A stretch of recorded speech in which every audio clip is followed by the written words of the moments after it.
Hello and welcome to tonight's show.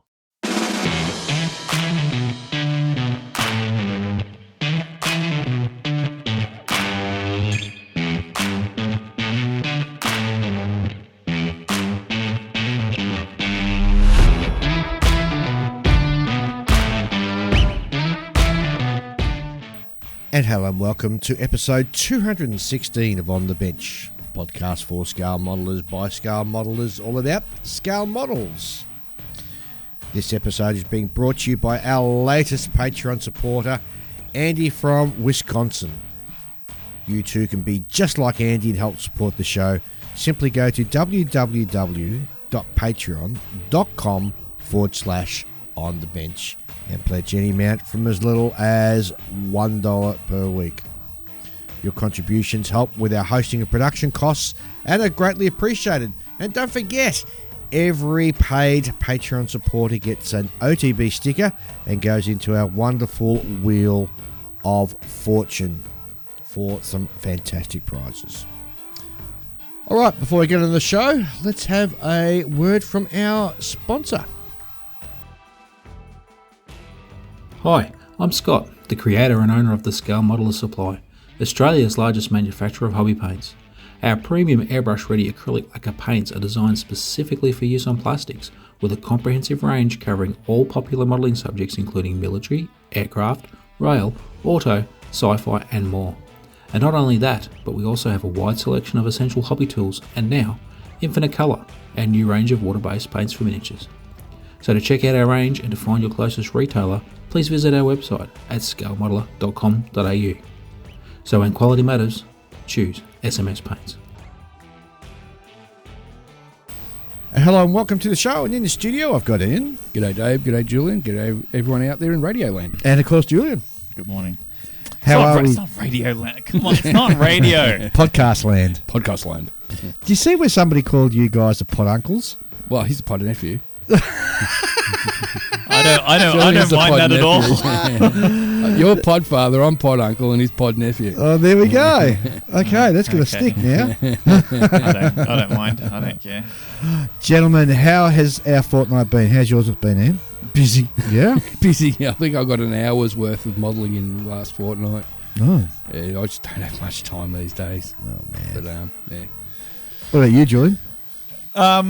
So, I think I remember telling you that the last model I worked on was the Mini Minor. Yes. Yes. Yes. Right. So, I passed that off to Christian so that he could finish it off for Model Expo, right? Yep. And then he sent me a photo where he'd mucked it up. Yeah, he got he like super glue. Like he was trying to super glue on the little indicator lights on the quarter panels, Yep. right? Yep. And like he botched it up and it just went everywhere or something like that. Oh, no. It's not as bad as as it sounds. Like it's actually not. It's just sort of, it would have been like sort of flowing out around the indicator. He put it in the show. It's fine. I don't care. He showed me like, I messed it up, and he's like, apologetic. I'm like, I don't care. I gave it to you. Once it leaves my hands, I don't care about it anymore. No, it's out I'm not one of these people that hangs on to, like, emotionally onto projects that I've handed on to someone else. Once it's gone, it's gone. It's like it's out of my hair. Thank God. Good riddance. Yeah. It's someone else's problem. That's now. right. That's the reason why I pass it on in the first place, because I'd already run out of care for it. Exactly. And we've got some exciting news about the pod nephew too, because Models Without Borders are having their virtual model exhibition 2025, and you'll be one of the judges for the car section. Yeah, I was informed that at breakfast Congratulations. today, like a few hours ago. Dropped your name into it. Yeah. Congratulations. I was volunteered. Yes, you were volunteered. Voluntold. Yeah. As soon as you told me that, I messaged Brian, because I know he messaged me last night saying that he was like doing the Gunpla category or something. He's doing NECA, yeah. Yeah, Gunpla Mecha something. Yeah. And I was like, like it was like I knew what you were talking about just because he told me just the night before, like about how he was doing that thing. And I'm like, okay. So I'm doing that. Okay. Yeah.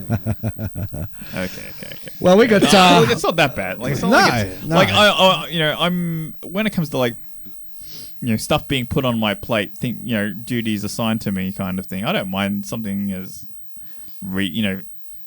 It's not that time consuming, really, to do something judging like that. I mean, No, not an online. Should be a lot of fun and should be very exciting. But I mean, what I'm most concerned about is all these other projects that I've got going. So I've got to build like an Aussie car for the Canberra build, but I don't know if I'm going to can be bothered to do that one. I've got like a car that's painted.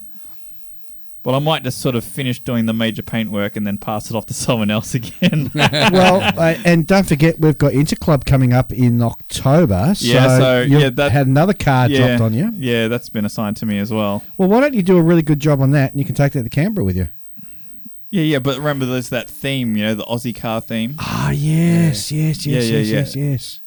For Canberra, yeah. That's why I was doing the Tirana, yeah. Right, okay. But to be honest, I'm not in that. Like, I just, because when you buy the DDA kits, right, on the cover of the box, it's all in bare plastic. Yeah. It's all white. And you sort of look at it and you squint and you go, oh, I think that's the one I want. And you just grab it, right? And it turns out that's not quite the one I wanted.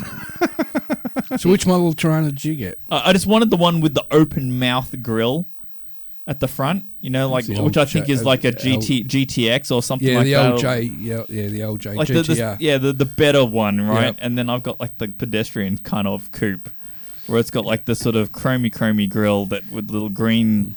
Well, because I'm doing a green car, the green stripe that runs horizontally through the middle of it, and I'm like, just go buy another car. It's kind of I know, but I mean, I did exactly the same thing because remember during the Models for Heroes, I bid and won the Tirana. Yep. And then when I got it, I've gone, oh, damn, it's not the one I want. So after last recording, we went down to the Hobby Man and I got the Bathurst version. Oh, you took Alex down with you, didn't you? Yeah. I spent a bit of money, didn't I? Of course you did. Usual. What did I buy? Let's see, I bought the A9X Bathurst edition. Right. The XW Ute Standard, XY Ute Standard. Oh, jeez. And then I bought a 3-pack of US World War I vehicles, trucks, an ambulance and a Liberty truck and an FWD truck. Oh. So, I spent a bit of money that day. Anyway, so there's that. So I've got that kit, which I might replace with some other kit if I have the time, which is what I'm worried about. Yeah. I've got that Nissan Skyline for that Interclub event. I have I decided to join Marissa's bug build. Who's coming on the show next episode? Cool. Yeah. Yes. So she has been doing a lot of commission work. Yeah, and we'll talk about that. That's really exciting. That is. Yeah, and so she's doing this group build where the theme is bugs and anything bugs. And so I had a Volkswagen Beetle in the stash, so I was like, cool, I can get rid of this thing. So is it going to be like a sci-fi bugs thing, or no? I'm just going to build it as a car. I don't know what color I'm building it yet, but it's almost ready. So you can do like an F-18 Hornet. What? Hornet's a bug. No, maybe not like that. Oh, right, okay. Quite. Oh, maybe. I don't know. It's pretty loose. In any case, most people are doing sort of bug-inspired... scratch building?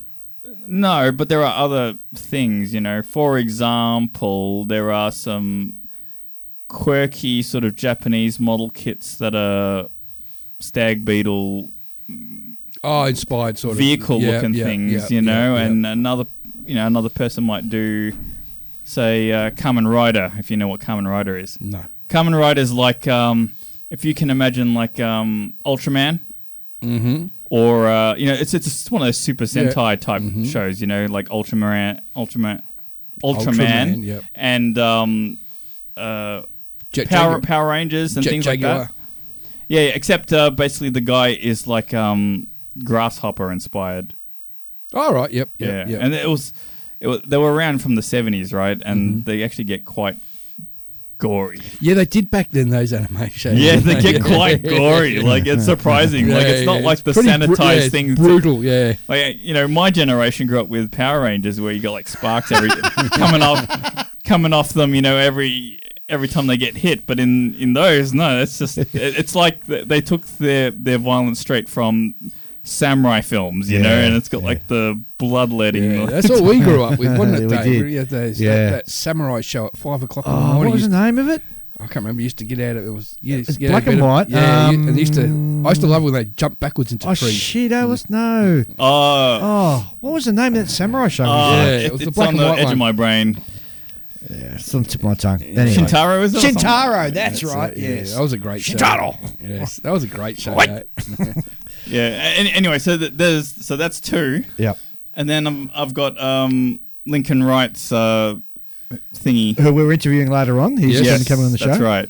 So I've got, and like I look at the time period for all of these, and they're all due at the same time around September. Well, lucky for you, what you haven't got this year is The Moosaroo. Moosaroo. That's falling on my shoulders. Yes. So we won't know until August What you're building. what I'm building. So yeah. Oh yeah. Should be interesting. Yeah.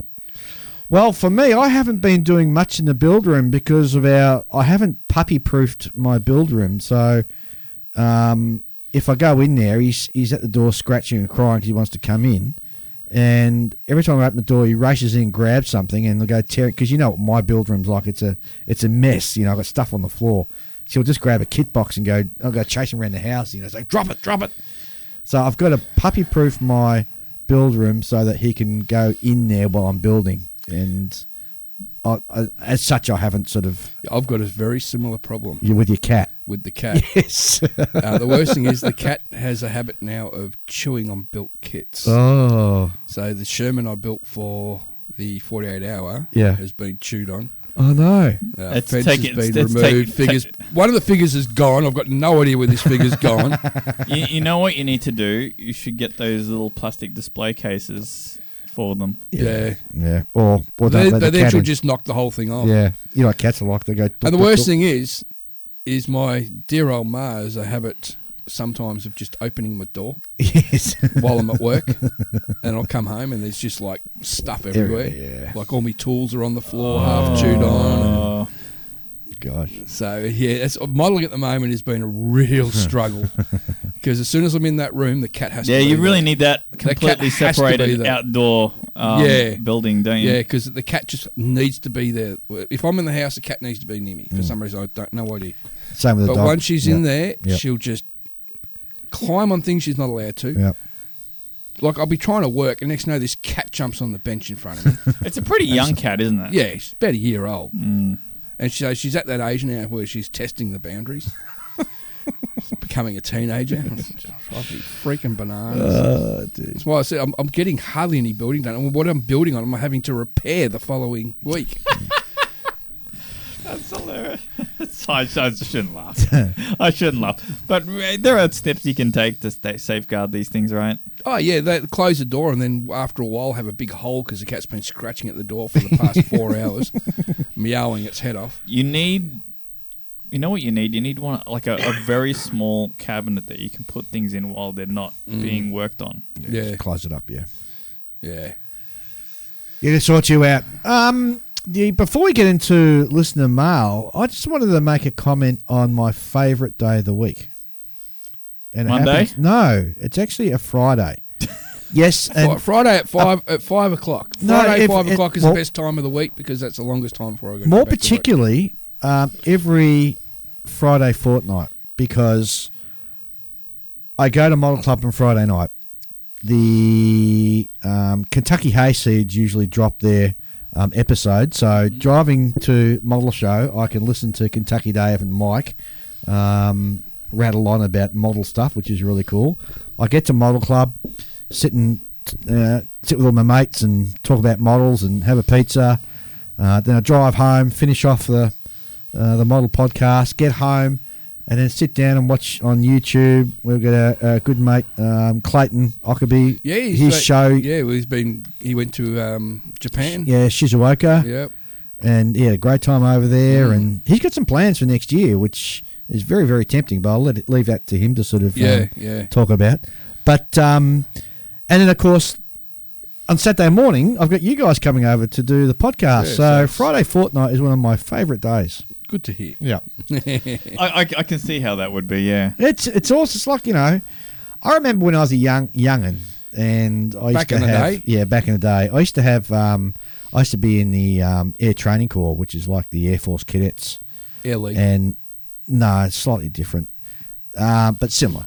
And Friday nights I'd have fish and chips, I think, and then Dad would drive me up to Cadets. I'd go to Cadets and he'd come and pick me up, and I'd drive home and I'd sit down and I'd watch Monty Python's Flying Circus, because it used to come out on a Friday night on the ABC. And, those memories. And then after that, I'd wait for it, and then it'd go on to the music show.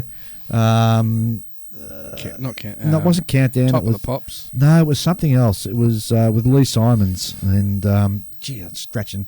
So it'd be Friday nights would be great. And I miss those. And I've got those Friday nights back now. Yeah. And I just really love it. Cool. It's really cool. Very cool. I just thought I'd share it with everybody. It is good to sort of have like a sort of a multi-day stretch of like hobby stuff, right? And to look forward to. And we look into and we get into these sort of grooves, as you found out last night, Julian. You get into an automatic sort of pilot thing, and yeah. Well, I mean, so what happened was our club meets on a Friday normally, but this time it was on a Thursday, and I knew this, but I'd forgotten about it when I actually came to Friday, and I went down there, and I thought, geez, there's a lot of people down here. And no, it was the other club. Oh. Yeah. So they had their annual general meeting. And as soon as that dawned on me, I was like, oh, crap, this is embarrassing.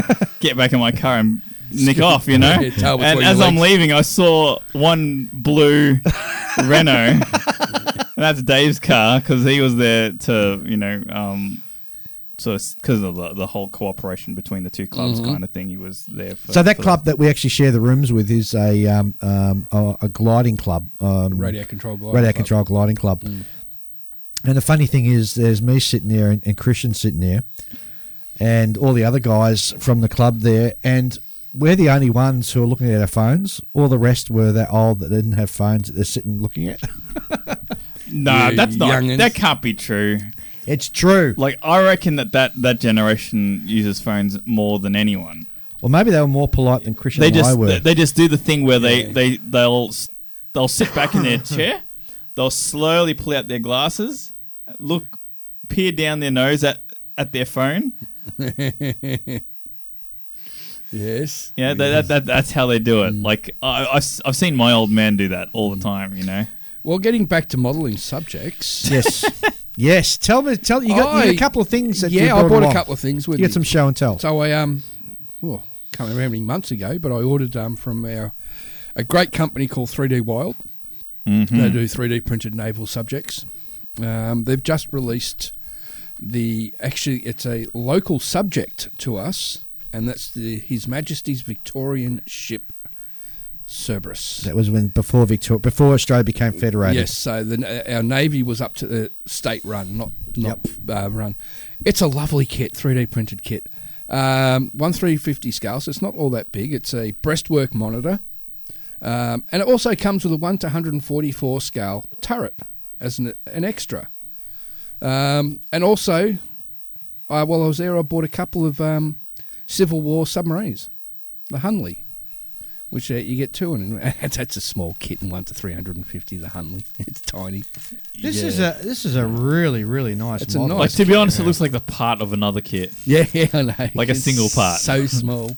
So I've got two in case I muck one up. So how could you muck one up? I mean, you accidentally drop it on the floor and lose the whole Stand model. on it. Yeah. Where did you get the Cerberus from? 3D Wild. Right, okay. It's they got an online store. They do some really nice stuff. Did you have to buy the photo etch separate? Came with it. Oh, photo etch came with it. So everything in the box. Okay, it looks like they outsourced. Yeah, they outsourced the rails. Yeah, you got like bits of brass rod in there for your masts, and overall it's a lovely looking kit. And this it's a CSS, isn't it? Confederate States ship. Yeah, Confederate States ship Huntley. Oh my God, Hunley. In 1/350 scale, it is. Is it Hunley or Huntley? Hunley. Okay, it is small. Yeah. So wait, does it give you like one oversized turret? Yeah, it gives you one to 144 scale turret. So you get an extra turret in there in a larger scale, which actually opens up and shows you your cannons. Dare I ask how much this was? In Aussie dollars, about 160.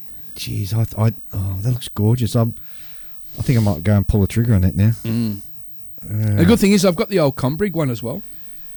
Yeah, this. Whereas the Combrig one is a waterline. This is full hull. Yeah, I love full hull. Yeah. So my plan is, he comes up. Yeah, another plan, right, is to build the Combrig one as the ship sits today.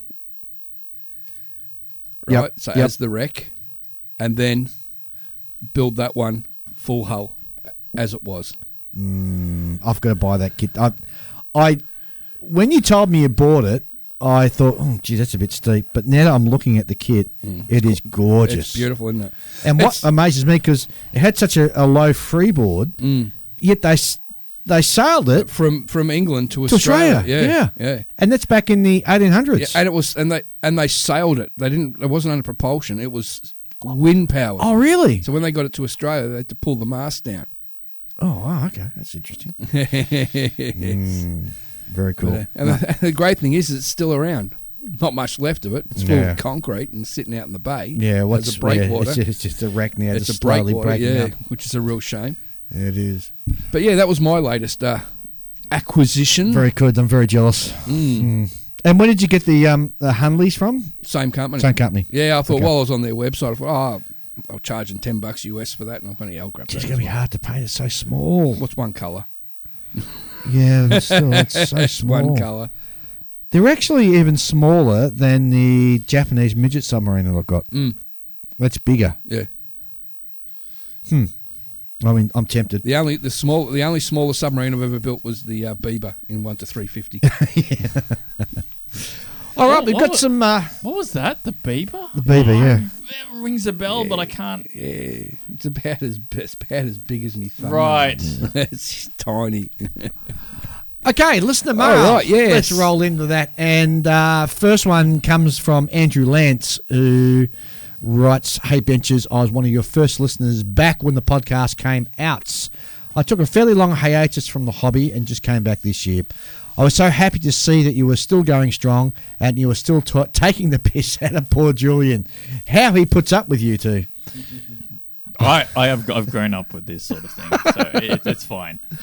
I remember that you three were one of the only podcasts, or model podcasts at the time, along with Stuart and his podcast. Now they see that there is a ton of them. I think that most of them is because of your success, because you are the godfather of podcasts. Oh, thanks very much, Andrew. I started back at episode 1. I'm going to listen to all of your podcasts as I begin to build my 1/72nd scale PG Millennium Falcon. Ooh. That's going to be an awesome build. That's a big build too. It It's is. a big kit.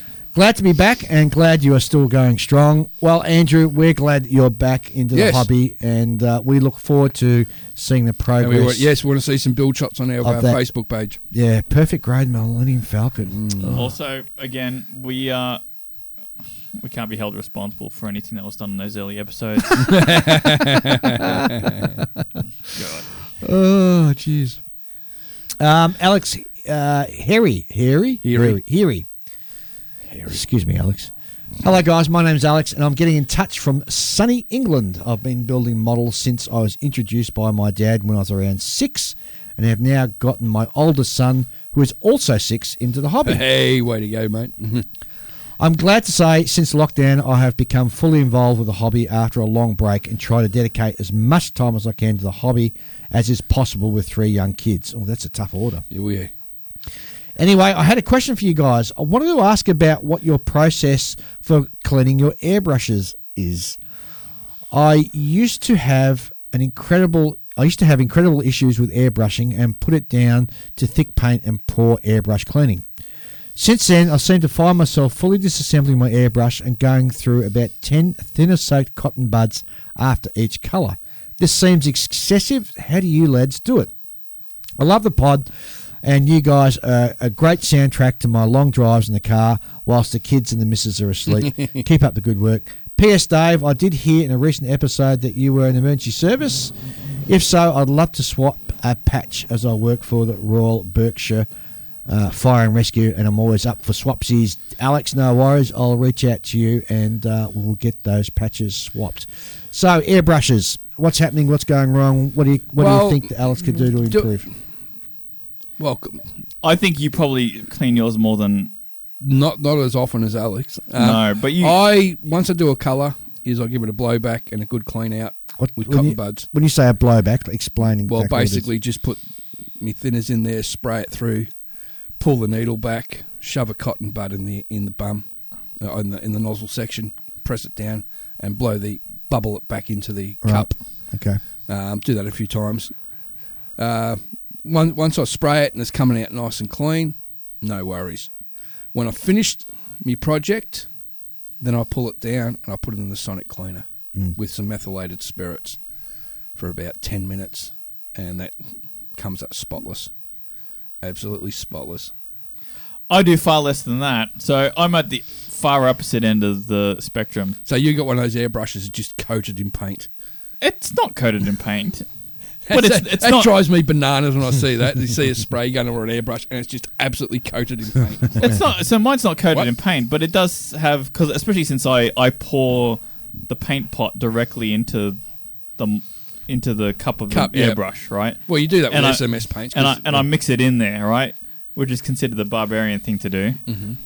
You're supposed to mix it in a separate container and then pour it into your airbrush. No, I don't do that. Yeah, I'm lazy. I do it separate and then pour it in. Really? Unlike you animals. Yeah. And speaking of, he's doing the gentlemanly mixing. Have you seen Clayton Ockerby's rat brush? It's the rattiest thing I've ever seen in my entire life.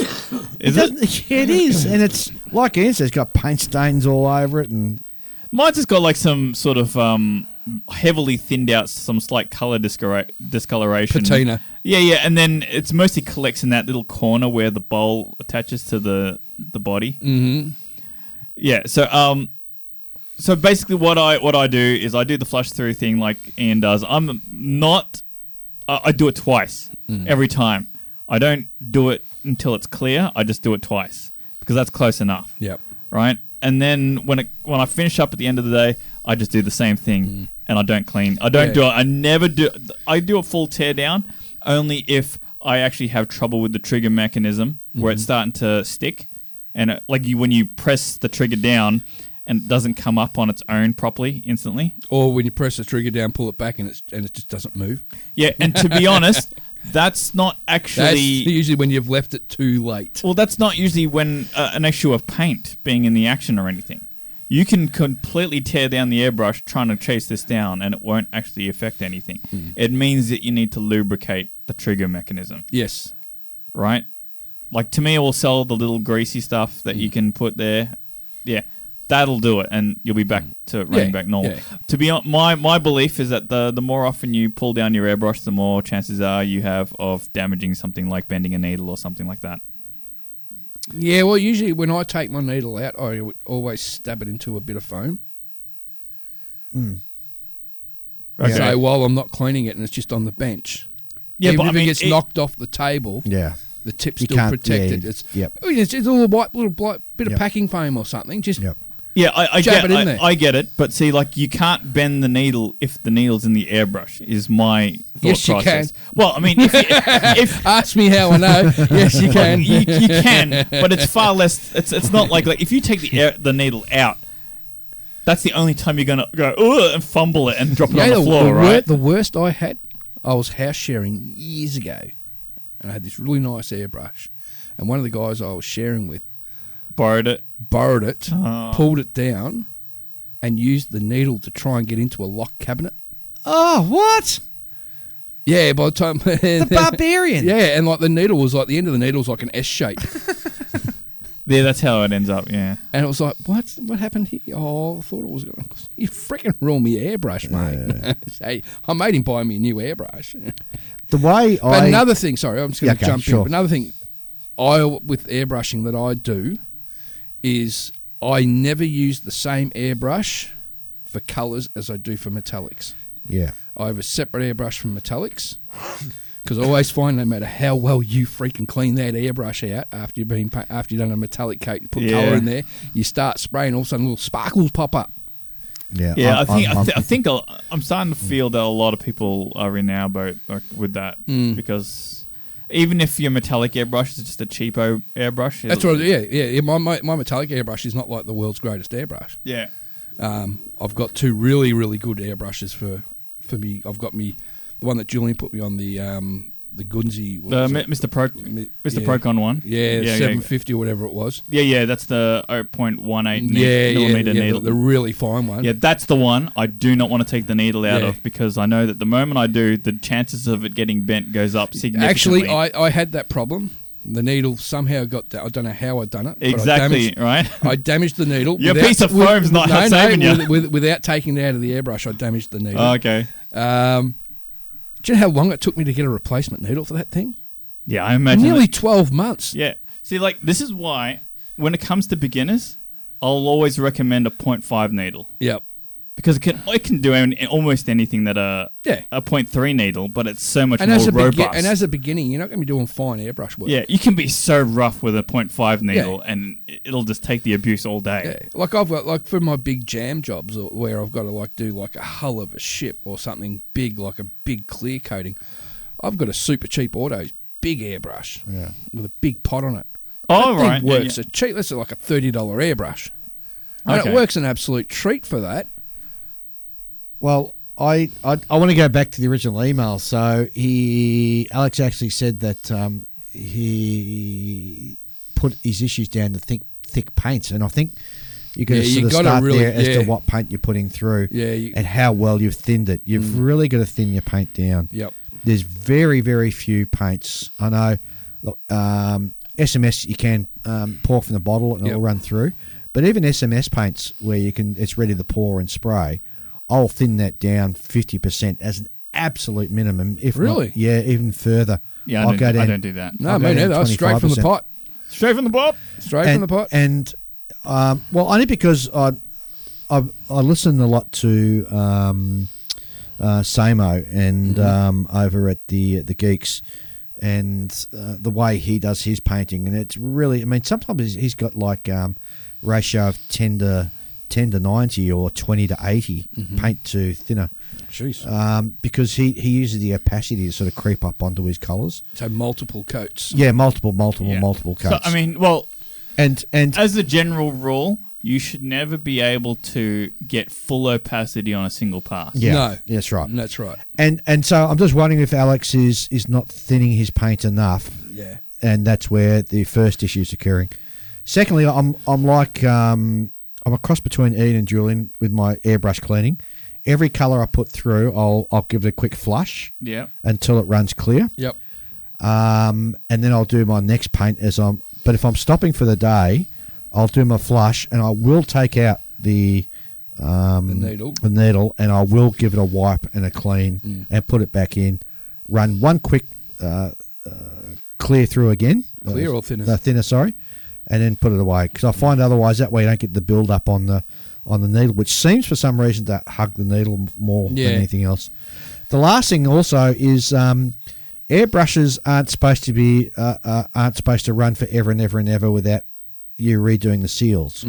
So particularly if you're using aggressive hot paints, that was going to be my next point. like your lacquers. We get away with the flushing thing because we use the lacquer type stuff, the lacquer paints, right? Although, Mr. Will Pattinson would disagree with my terminology, but for the purposes within the hobby, you've got like your waterborne acrylics, you got your enamels, and you got your lacquers kind of thing, right? Yeah. The smelly stuff. Yeah.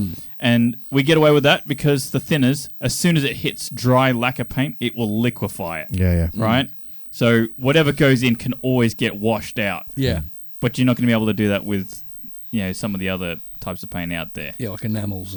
So they will gum up your airbrush, and then you'll have to, brush it out or scrape it out. I'm not a fan of enamel paints for airbrushing and spraying. Not enamels, but certainly the hard lacquers, and again I use the term, the smelly lacquers for want of a better term. That they're quite harsh on your O-rings, so they are. You've got to be prepared to have a second set of O-rings. Service kits aren't all that expensive anyway. No. That's right. It's a pretty quick job to change. Yeah, and you want any kind of replacement bits and pieces for your airbrush, have them in advance. Don't wait till you actually break something. Yeah. And buy them from the manufacturer that your airbrush comes from. Exactly. Don't try and buy aftermarket stuff, because there's the issue that it might not fit or get the proper seal that you're looking for. Yep. And then you're in all sorts of bother. All right, Alex, I hope that answers some questions. That was It was a pretty bit of a thorough. deep dive into some stuff there. We went a bit further than I thought. Next one. Let's have a look. Jared Jamison from Canada. Hello, Dave, Ian, and Julian. Although he spelled it two different ways. With Hello. an A. Hello. Yes, Julian spelled it with an A. Hello from Canada. I heard my name on your podcast this morning driving to work, so I thought I'd pop you an email. Well, you've heard it again now. I'm relatively new to podcasts, maybe a year of listening. Up until recently, it's mainly been the Triple P and the Geeks, both of which are excellent podcasts. Yes, they are. A few months back, one of them mentioned your show was the original, so I decided to try it out. There is definitely something to be said about the originals being the best. Oh, shucks, I'm blushing now. In the short few months, I have downloaded and listened to 47 of your shows so far, and I'm eager every 2 weeks for your newest episodes to be released. I enjoy the discussions about all modelling, from tanks to ships to cars and even monsters. You three cover so much, it's extremely impressive. So many other podcasts, while are all good, are focused on one aspect, like planes or armour. The best part to me is the banter. It really does show that you guys are friends. Please keep up the great work. All of you do so much for this amazing hobby, and I thank you for the hours and hours of entertainment. As kind regards from Jared Jamison, and we appreciate what you said, mate. Yeah, Jared. Just on your comment that some other podcasts sort of specialise in tanks and armour, I personally think that's a really good thing, because if I'm building, let's say I'm building a naval aircraft off a US carrier, you know, I find what the geeks say is so helpful. Yeah, because they're a lot more knowledgeable in that subject. If I want to go and do a deep dive into armor and a little bit of sci-fi, like Star Wars stuff, it's the Triple P I turn to. Mm-hmm. But I listen to them all anyway. So because they're all entertaining. Exactly right. So because I'm not a narrow builder like Julian is, just cars. Because I'm not such Hey, a listen here, right? I've had a stab at everything. You have. He has, yes. You have. Have you done Star Wars yet?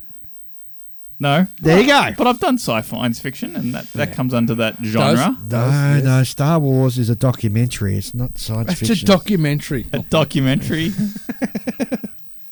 It's history, is it? History. In another universe, it is, yeah. Anyway, so what I wanted to say, as much as thank you for your kind words, all the other podcasts do a fantastic, put on fantastic shows, and you get something from all of us. Yeah. You're well versed spending your time listening to all the other ones. Yeah. If there's one you don't like, move on to the next one. Yeah. But thanks very much, Jared. Yeah, Appreciate that's those awesome, very kind mate. words. And we do try to be very generalist, don't we? Yeah. Yes, that's right. Yeah. We actually do. We try. Ryan Hothersall writes in, the kit you were talking about on one of our previous shows is the 148 scale MiG-23 flogger from Trumpeter that Edward reboxed. It's not a Yak 34 Forger. Yeah, that's right. Yeah, it's I don't know. They all start with an F. So many of them. They all blend together. I'm not like really over the top. I've built the Forger as well, by the way. Oh, have you really? Yeah, I've built the Forger. Russia's version of a Harrier. Yeah. Very poor version. With the two lift jets, and then they send it down to Afghanistan, and it can only lift like something like 50 kilos worth of explosives. Of payload or whatever it was. Yeah. Oh, gosh. I really wanted to do all the aftermarket on that kit. Really? But like the aftermarket, so that you could do the lift jets from below, like a proper because the kit parts are really basic. Yeah. It's so hard to get a hold of. What brand is it? The aftermarket. No, the actual kit of the flogger. Oh, it's the Trumpeter. Trumpeter, yeah. Yeah. Andrew De Boer. Did I get that word right? De Boer? Yeah. He says, crikey, look at this heavy metal. I spotted this in Michigan, probably on their way to an army base north of us, but they took a huge detour on their way. Never expected to see one of yours up this way. And there's a picture of an Aussie camouflage scheme, M1 Abrams tank, yeah. Or I'm suspecting it's an M1A2. But it's interesting what one of our tanks is doing, being floated through Michigan. Yeah. Unless, no, I don't want to say that 'cause that's... Well, it's in very accurate colours, right? So it's not real. It's not likely to be a sort of. Well, it's even got the kangaroo on the side, so it's definitely an Aussie one. But what the heck is it doing in Michigan? Don't know. Well, it's not a museum piece, right? Oh, maybe we did donate one to one of their tank museums over there. Or to the... Do we have that luxury? Well, we do because we got rid of our M1A ones. God, I hope I got that designation right.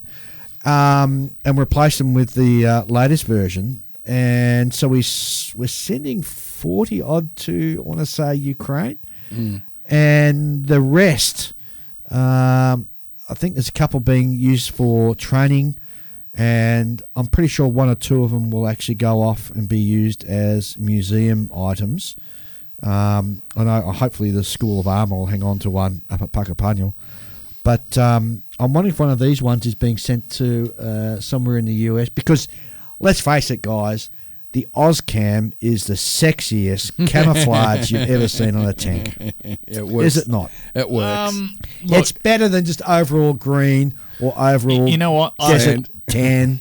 I reckon it shines in the Australian wilderness, like the colour palette matched with its natural setting. But when you see it like this in North American greenery, it doesn't look quite right. It kind of sticks out, doesn't it? Yeah, but that's what makes it even look at it pops. Yeah, it makes really it. Yeah, good. it pops. You know, it makes it a great target. Thanks, Andrew, for Yeah, sending that in. that's That's interesting, a lot yeah. of fun, and I'm really, really curious. And I might actually post that to a couple of Aussie groups to see if I can sort of track down as to what it was doing, what's it doing in there? Michigan.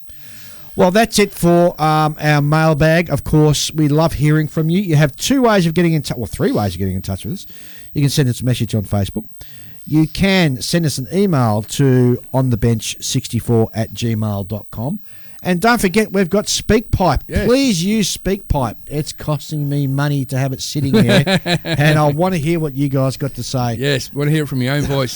So follow the link and leave us a message, and we'd love to play it on the show. Rightio. Let's get to the Patreon Wheel of Fortune, And what which is is- all loaded have up we and got a ready to go. prize? We do have a prize, and the prize is going to be one of our very extremely rare... I got a better price. What? Okay. I've got, and I'm going to donate for this week's winner. Yes. I'm going to donate my unopened, still brand new in its box, standard A9X Tirana. Oh, well, there you go. And the winner of that is Lynn Young. Well done, Lynn. You- You just won yourself a Tirana. Did you accidentally press the spin the wheel button Well, too early? I pressed it as Ian was talking about it.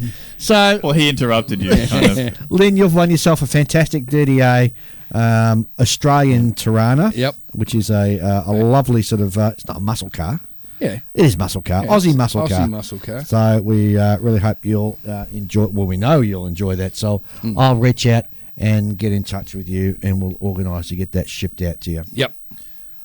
All right, We've got some interviews, haven't we? we do have some interviews. We're going to talk to Chris about what's happening in Queensland in Yeah, about that's 2 coming months' up time. soon. Yeah, looking forward to that show. And we've got this other weird creature coming on the show. What's his name? It's, that That weirdo. that crazy guy that builds the sci-fi stuff.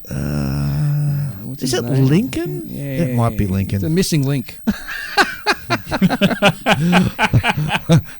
All right, guys, hang on to your hats, and we'll be back very shortly.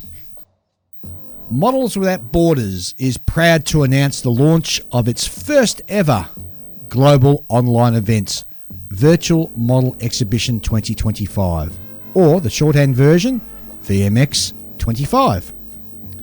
VMX 25 invites scale modelers from around the world to showcase their work in a fully virtual format that reflects the hobby's growth and diversity. Entrants may enter models in any of the exhibition's 11 classes.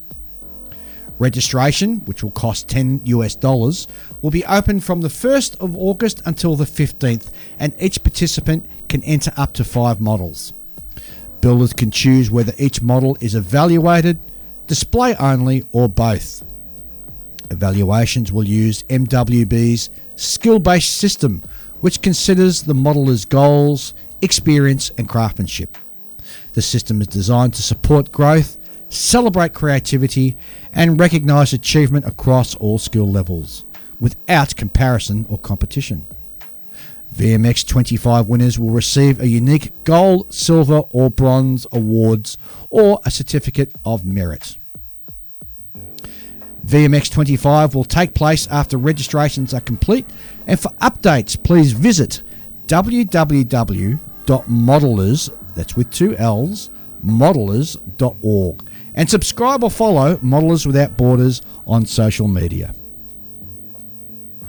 And now we'd like to welcome to the show Chris Miller, who is one of the committee members of the Queensland Model and Hobbies Expo, which is coming up in, as we record this, 62 days, 22 hours, 55 minutes and 42 seconds. G'day, Chris. How you going, mate? Good, Dave, and you've got that screen open too, eh? I don't know. We were well into the 200 days. It seems like last time I checked that, and then all of a sudden, we're down to 60. I know, so, it's shot through so quick. Look, Ian and I are really excited about coming up, and we can't wait. Mate, we're really happy to have you and glad you are coming. It'll be good. Hopefully that it'll be a little bit warmer than what it is right now, and the weather will be a bit nicer for you. So, well, it is we're looking forward to shocking having at the moment weather-wise, because we just saying before you came on air, it's certainly around. You said you woke up to 0 degrees in Queensland. Yeah, mate. Yeah. Wow. I don't know. We didn't even bother the scorers where we are. So it's and that's just unheard of. I don't think that's too fair, to be honest. No. I want to know who I can protest that to. Take to your state member, mate. All right, let's talk about more things that really warm our cockles of our heart, and that's model shows. And we've got you on to talk about QMHE, Queensland Model and Hobby Expo. Yes. What's happening this year? When's it on? Where is it? And just give us all the goss. So basically, we're in pretty good shape. Just looking at the numbers and stuff before I came on here, we got 25 retailers confirmed, 21 clubs. So the hall is full, and we're pretty excited about that. And we've got we've got people from New South Wales, Western Australia, coming from all over, which is fantastic. Canberra, and some of our local retailers as well. So, and we've got some new guys coming too. So, we managed to get confirmation that Hobartville Hobbies will be coming. Oh, terrific! Yep. He produces some excellent stuff. He really does. Yeah, so we're very, very excited about having him along. And as well as our regulars that have been coming for years, so we're all looking forward to getting together for the weekend and stuff, and especially I think sort of being smack bang in the middle of the show season and stuff, and leading into sort of that that period of time where all the shows in Australia are on, and it's just a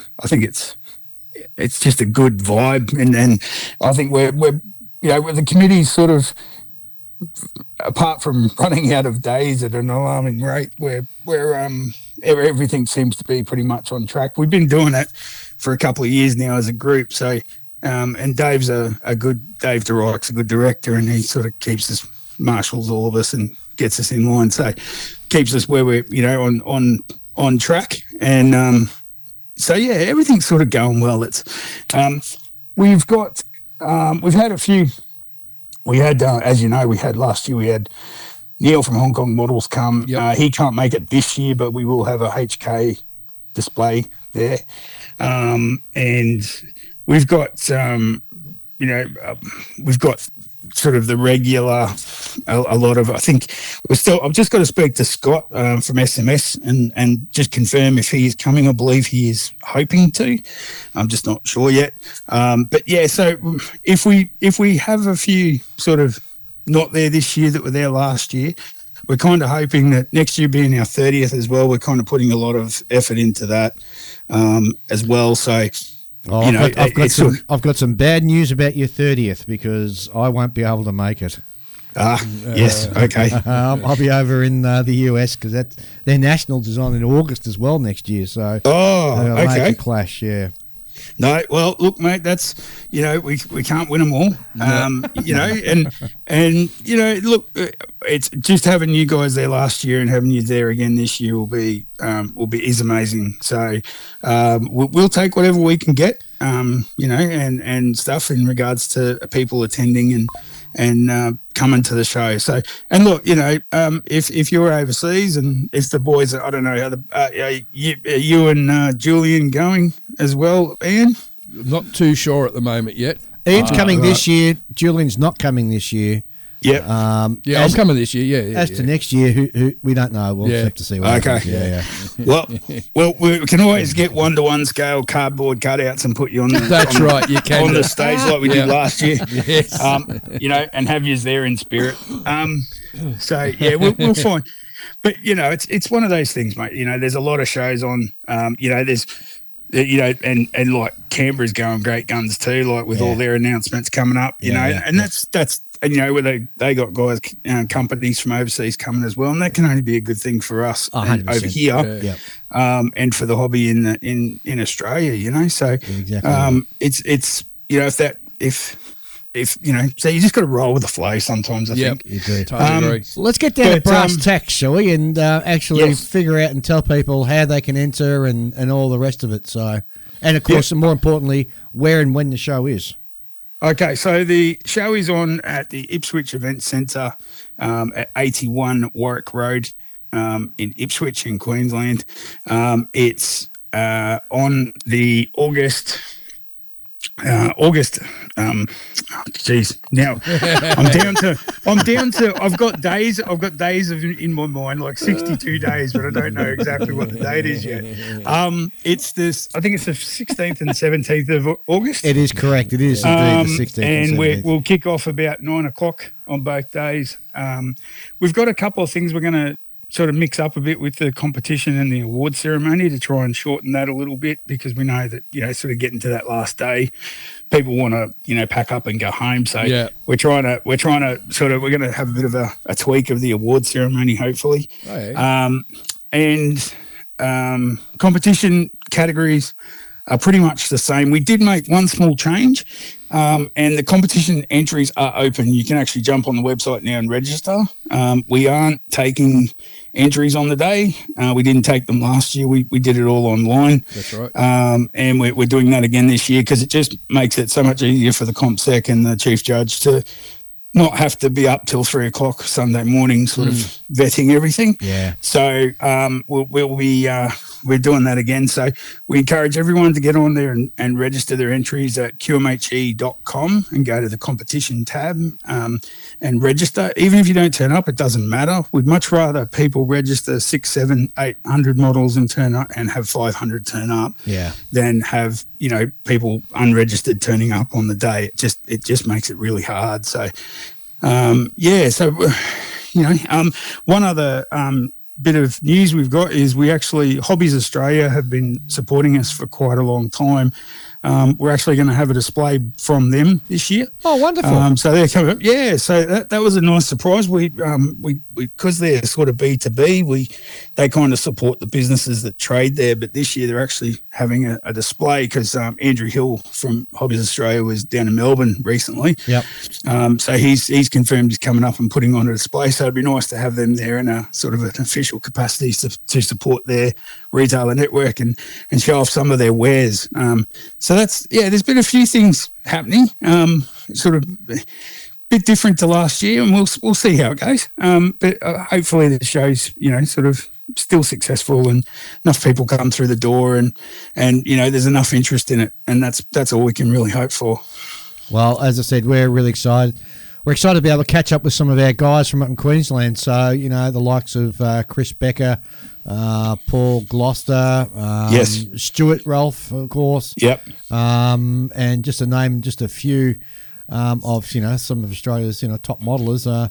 Danny Lapthorne, I've got to grab hold of him this year and get him behind the microphone and have a chat to him, because Danny, yeah, he's an amazing builder. I think it's Australia's biggest secret. Outside of Queensland, nobody sort of really knows him, but I'm really keen to get and have a chat with him, because his work is just sensational. He is a machine. Yes. he has the last 3 years, I think, put in 22 to 26 entries each year. And he has won modeler of the show because out of his 20, he has a strike rate, in the high 80s, low 90s. Like there's not much of his stuff that doesn't get it some sort of award. Yeah. And he knocks them out at an alarming rate. Like I spoke to him once and I was having a chat with him and he showed me a half-made model. He goes, I might have it ready in time. And then, yeah, sure enough, he did. And I just don't know how he finds the time. But it's build quality and just the quality and the workmanship and stuff that he puts in. And further to your mention of Stuart and Chris Becker, we actually have Chris Becker, Ben Flood and Stuart doing a revolving how-to display at the show this year. So those three guys are going to share a workspace. Oh, that's great. Chris did something similar last year where he was doing some figure painting and you could sit down with, if I recall correctly, you could sit down and you can do one-to-one with Chris. It was Ben. Ben. Yeah. And apologies. And it was... Where else in Australia do you get the opportunity to sit down with one of the country's leading sort of figure painters and have a one-on-one? Yeah. I thought it was fantastic of him to sort of do that and, and he spent almost a whole show sitting there at the bench and people could just sit down and it was amazing. And, the fact that, modelers want to do that and pass on their skills and techniques and help bring people up, I thought it was just amazing. Yeah, it was great. Yeah, exactly. And now that you say Stuart's going to be there as well as Chris Becker going to be doing the same? Yeah, so Chris will be doing a display, no doubt, on building sort of in flight because that's his passion. I expect that would be what he's. I expect that will be what he's going to be doing. Which I actually, believe it or not, I kind of I've caught in the bug a bit from him from that. I'm a bit. I've been looking at kits I've been buying and going, could I put the wheels up on that? So he'll probably get a bit of a giggle out of that. But so I'm quite happy to sit. I'll be quite. If I get the chance, I'd love to sit down with all three of them and see what they're doing because obviously Stuart with Black Hat is. I haven't had the privilege of seeing a lot of seeing him do his craft, live in front of me. So I certainly would like to spend some time. But it's just going to be fantastic having them there doing that sort of stuff. Absolutely. Like you said, it's a real. We'd be very blessed to have that type of involvement from some of the best people in the hobby. Yeah. So we're very lucky to call them locals. We are. So yes. QMHE, one of Australia's premier modelling events of the year. In this year is going to be on the 16th and 17th of August. Where can people go to actually fill out their register form and register? The website is qmhe.com. There's a competition tab on the main page where you can click through to the registration form and register. And all the categories are there as well in regards to that. So, jump on there and, get those entries in. We're keen to hear from everybody and get them registered in it so that in 62 days, 22 hours, 42 minutes and 32 seconds now, everyone's ready to rock and roll. So sounds awesome. It's I half expected that screen to say 60 days, even in the last 10 minutes. Chris, thanks very much for being on the show, mate. Yes. We're really excited about getting up there and can't wait to see you and looking forward to catching up with all of our good friends up in Queensland. So it should be a great show and we're looking forward to some warmer weather. Yes, that we would be, yes. Well, mate, we are looking forward to having you guys up here and Julian, I still will print you a pass to get you in the door, even if you don't come. Just in case you surprise us. I don't want you to not feel welcome. But we'll be looking forward to seeing you up here in August, mate, and hopefully we'll catch up for a bit of a chat. Sounds awesome, mate. Looking forward to it. All right, boys. Well, you stay warm down there. And, we'll try to. All right, Chris. Thanks very much, mate. Mate, thanks for having us on and thanks for all that you guys do to support the hobby, not just the QMHE, but all the other events and all the other modelers and manufacturers and everyone that you guys support with your with OTB. It's fantastic that we're very blessed to have you guys here and sort of committed to helping promote the hobby. So thanks very much for that. No worries, No worries, buddy. mate. All right. See ya in All right, 66 cheers, days. Yes. Yeah. Cheers, mate. Bye. Bye. G'day, it's Chris, the Promotions Officer from the Queensland Model Hobbies Expo. I'm here with your invitation to attend the 29th running of the Queensland Model Hobbies Expo in Ipswich, Queensland, on August 16th and 17th at the Ipswich Event Centre at the Ipswich Showgrounds, 81 Warwick Road, Ipswich. Please visit qmhe.com to register your entries. Hoping to see you all in August. Cheers. And now it gives me great pleasure to reintroduce, and I'll say that because we've had him on the show so Multiple many times, yep. that he's almost like a... Extra member. yes, the one, the only, the incomparable Lincoln Wright. Woo! Yay! So how do I get on this app again? Hey guys, thank you so much for having me back. I'm always chuffed to be back on the show. It's great to have you, mate. Well, it's been a while since we had you on the show, and Yeah, I noticed that. I've not been counting the days. Right. well, you're like a good wine. You don't want to have too much because then you'll sort of spoil yourself.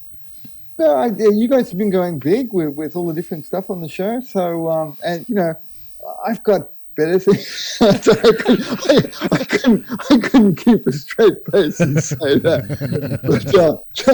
But I've been pretty busy, though. We could say that. Yes. But, yeah. Man, that would have landed so well, wouldn't it? If I had said, I got better stuff to do. But I couldn't get it.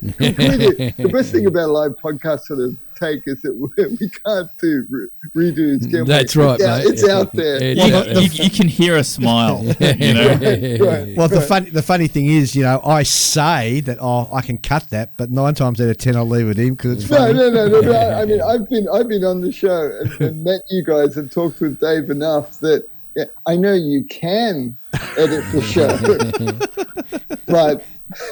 Yeah, but we'd have to be more professional than that. No, but seriously though, I think it's one of the charms of the what's the name of this podcast again? Well, I think it is one of the great charms of the show, but because a lot of it is spontaneous, and that's one of the great things of it. And your target market is mostly they're mostly blokes like us, but people like us. Yeah, and they probably want to hear it. How we actually talk with one another. So I think you do it just right. Yeah, thanks, mate.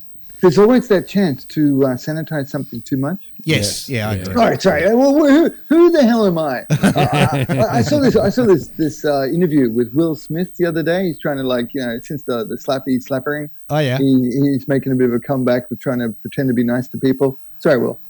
And but one thing he said, listen.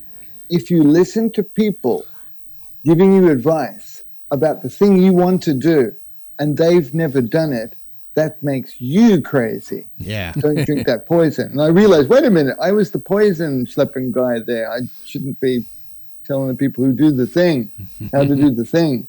Because, man, I like that. I enjoy that. Well, I'm glad you say that because I was about to launch into a big diatribe about how you should really paint your MAK models, so I'm going to leave that alone now. That one, you should do them exactly like me.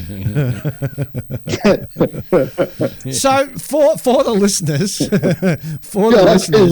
we've got you on for something really exciting and really special. We haven't just got you on for giggles and laughs. You've got you've got something really, really exciting to announce, and I'm really keen to hear what it is. So, what have you got happening in paint on plastic in the world of MAK? Just a sec. I got to do a little bit of checking with this one. Oh, hey, GPT. What am I on the podcast again for? Run for the competition. That was not going to turn into anything real funny. I was hoping to be able to do the voice, but I'm cracking up too much. It would have been funny if you had said that, and then ChatGPT would have come over the top of you. That would have been hilarious. Imagine if I had prepared that with an AI voice ahead of time, and was ready, I was professional enough to be ready to go, click and play, and had a segued into that. Man, that's the kind of show I want to do. One where Link knows what he's doing. Opportunity lost. Yeah. Oh. But yeah, the big thing is that we've got the biggest ever, because it's now 2025 Machining Krieger competition. Woo! Kicking off.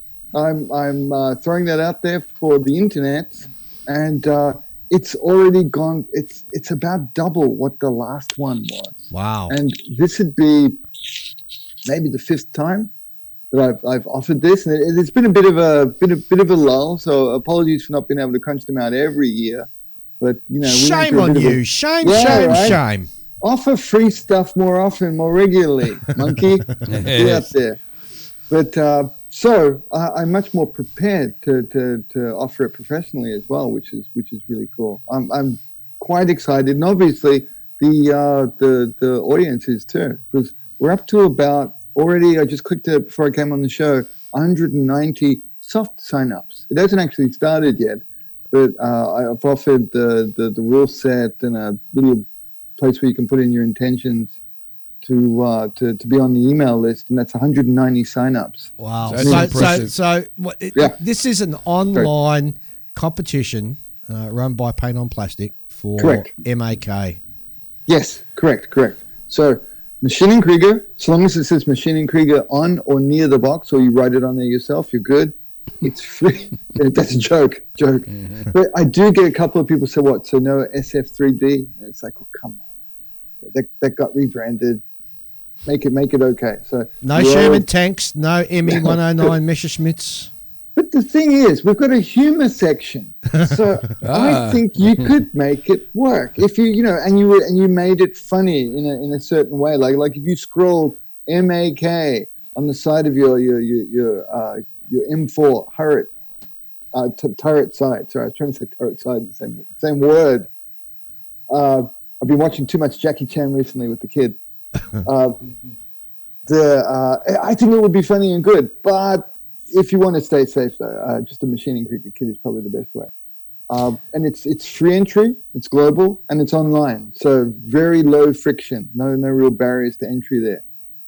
You can send your stuff in. It's digital photo based, and all skill levels welcome. So we can have beginners, first time having a swing at it, all good, all welcome. The only rule being it has to be a Machining Krieger. Well,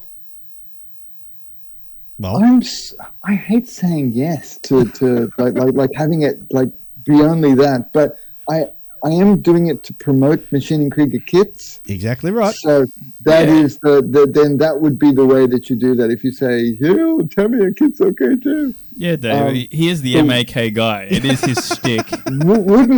Wouldn't it be great though that Tamiya made Machining Krieger kits too? But I think poor old Mr. Tamiya is not getting on board with the robots anytime soon. No, he's not. No, he's not. But yes.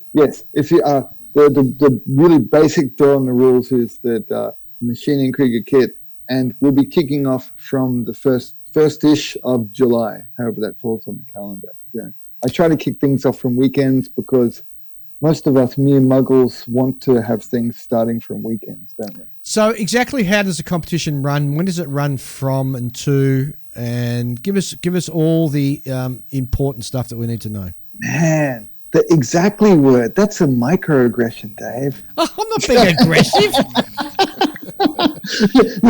You're expecting me to know how this is going to work. Well, it's your competition, man. You should hope so. I've already been through 3 iterations of the rule set, the soft rule set so far, because I'll put the rules up, and then I get a million questions will come back, and I realize, that needs a rewrite. It's all right. This is your first time doing one of these. Oh, no, wait, it isn't. It's my first time, but. It's interesting how, despite you answer everything that happened last time and improve it for the next one, but it still then doesn't like pass muster once it hits the public. The public still find ways, but I have narrowed it down to the point, and this is just, I'm sharing this as a laugh for everybody listening, because I'm sure many of you will have experienced something like this. The majority of the questions are born from somebody who doesn't read it. That's number one. Reading. If you actually read it, it does answer most of the questions. And a lot of the questions are born of laziness because it's easier to ask. Oh, hey, but what about this version?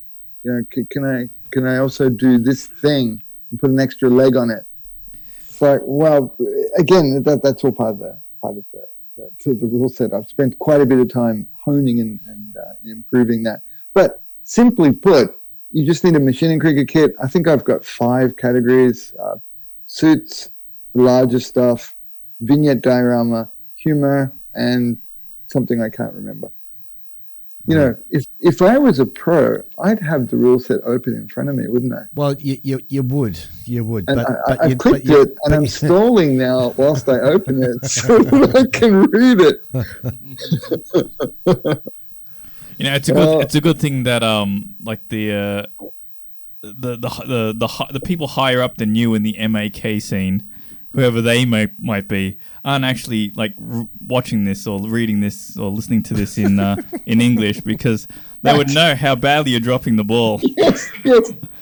Well, they compare it to all the competitions they don't run. Ever. So no. Truth, that was actually one of the things I knew. Good old Julian would ask a question that would actually enable this. I expected you to ask the why question. Why do it, right? I'm the last person to, because that's a why not from me. Oh, cool. Oh, even better. What are I really wanted to go back to, what were my categories again? Because we've developed them over the years. I always think of humor first now, because that one just really, I so much enjoyed the funny stuff that we had coming back through that.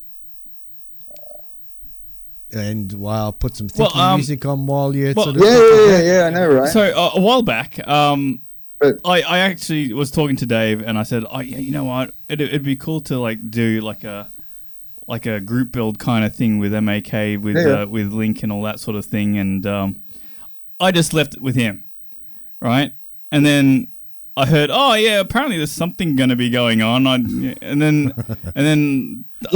today did I hear that there's the thing is actually a competition and not just like a group build. Well, the unpacking all of that. Dave and I were speaking a while back, and he mentioned that you'd thrown the idea out, and I said, well, you know, I had run X amount of these over the years, and they have always been couched as being group build / competition, just because competition reads better for people understand more of what it's about more than group build. So I've kind of lent in that direction. Mm-hmm. But you remember, like at Scale ACT, I did try to hedge bets there by having the show table along with the competition. But the good folks at Scale ACT, of course, understood that it does work better for their comp to have everything that shows up actually entered into the competition, because it just makes it all a little easier to manage. I think people turn out a bit more for exactly for competitions rather than just group builds. Group builds is sort of like, oh, do you wanna hang out? Yeah, okay. Exactly, I guess I'll hang out this time. Exactly. And I have quite a bit of data on that too, because over the past probably one of the big reasons of not having the public competition was because we have been running group builds in our Discord chat room. So the energy is different. I'm not saying that they're not. That they are smaller, and you're exactly right, that more people turn out for them. So, and this one, being able to compare that then with the group builds and having it public, the uptake is exponential. You could say it's 10x. It's quite a bit more. So there is that. Hey, just to come back for people who were waiting on me and they had that they weren't actually listening. They were playing that thinking music in the background while I battle. The categories I've marked out are suits, vehicles and larger mecha. So, because we've got big things like Nutrockers, Folker, Lunar Divers, that kind of thing. Dioramas and vignettes, humor and creative, and then scratch builds. That's the one I wasn't thinking of. Sorry, for some reason that one had skipped, because I've never competed myself in that category. But I realized it opens something up for somebody who may not actually have one of the kits to hand, but still wanted to enter something. I'm actually okay with it if they make it towards the aesthetic or somehow, that's a tricky one. Yes. So it opens it up. I'm just curious to what humanity will do with that once it's given its an open one. I think a lot of people are going to find that to be surprisingly difficult. Yes.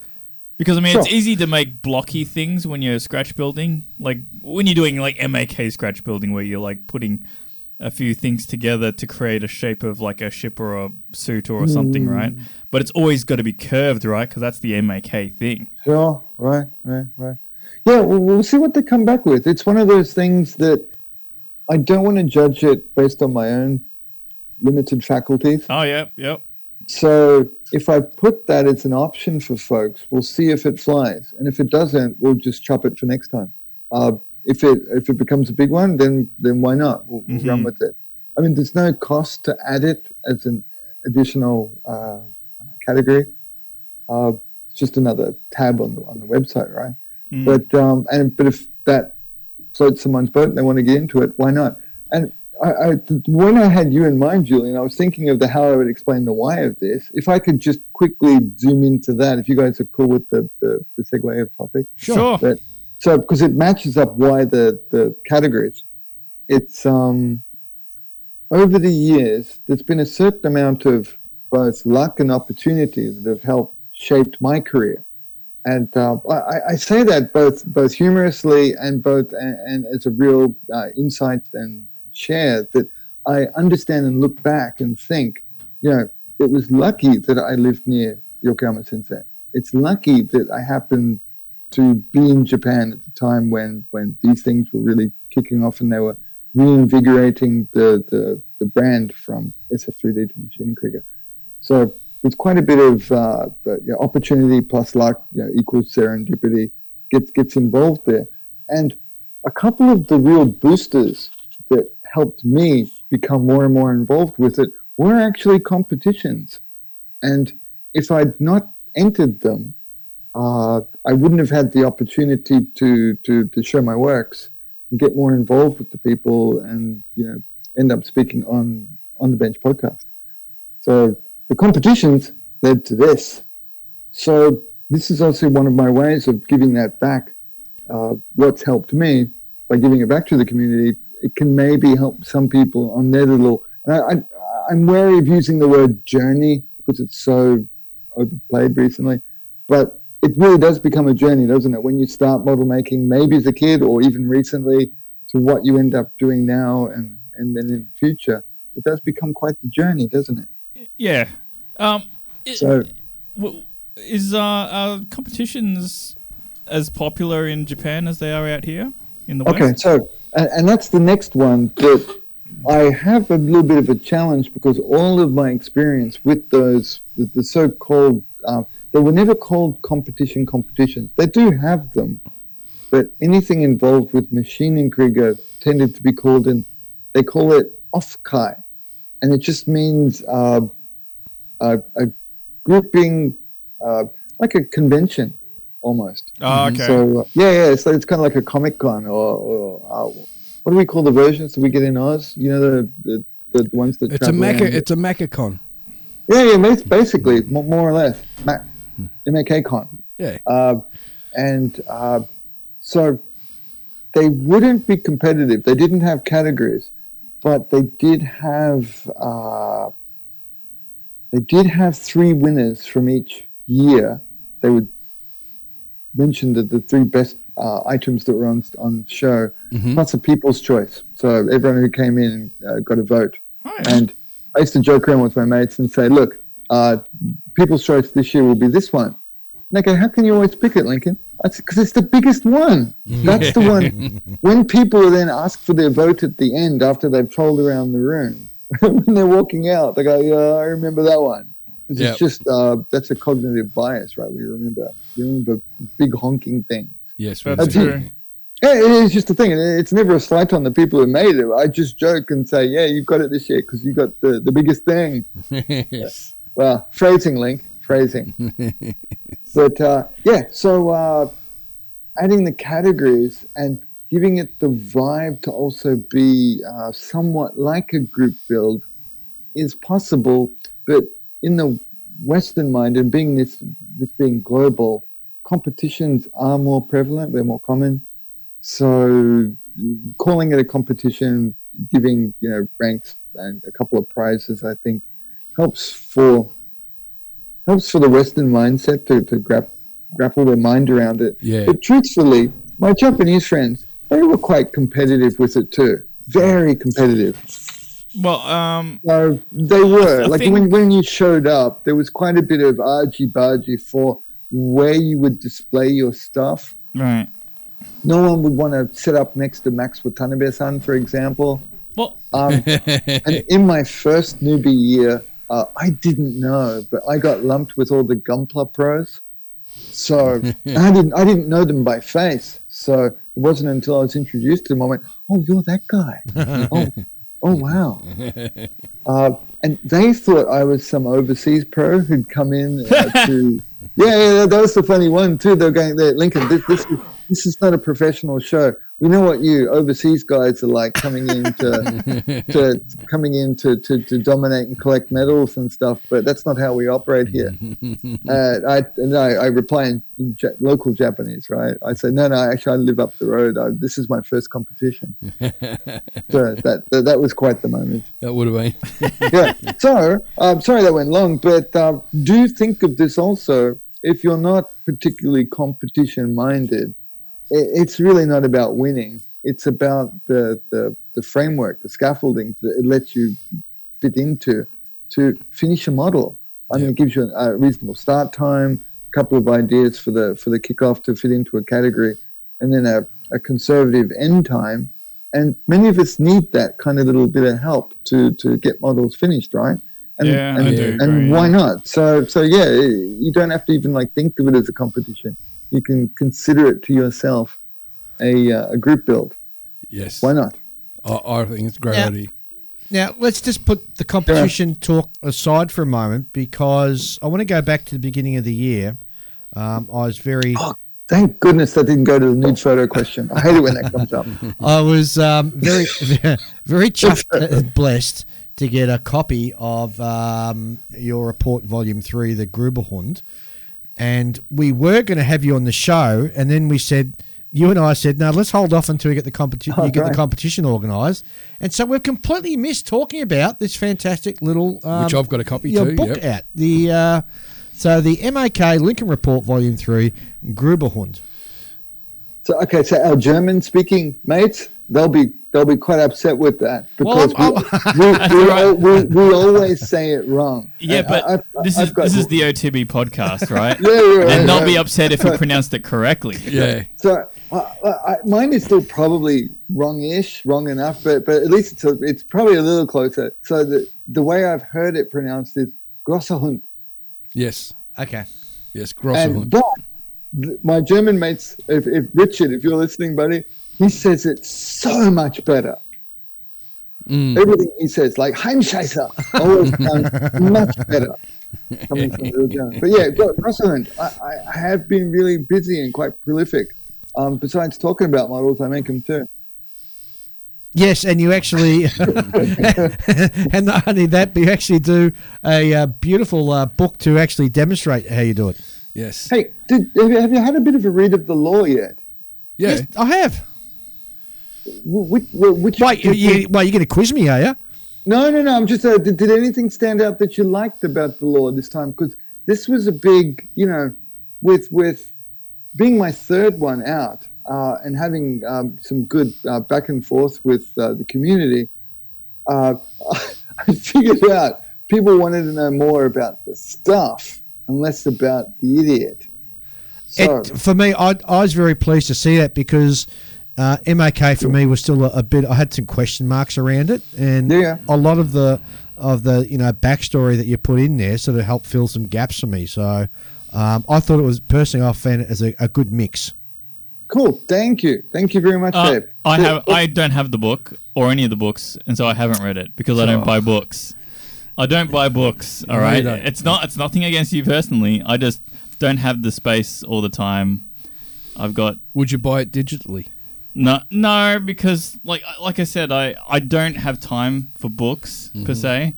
I've got like if I had a spare moment away from actually building models, I'm gonna spend that playing video games. I'm gonna be honest here. I'm just gonna spend it playing video games. What did the per se mean there? I don't have space for books. I don't even remember saying the word per se, but I'm sure I did. Okay. Yeah. No problem. That's why I produce everything from A to Z. Yeah. But I make up for this lack of participation in the lore by actually building kits. So I bought a kit for this group, this competition. I bought the Lunar Diver. Cool. Yeah. So funny story about this kit, right? So Julian, don't interrupt Dave plugging my book. Look, I'm going to do it anyway, right?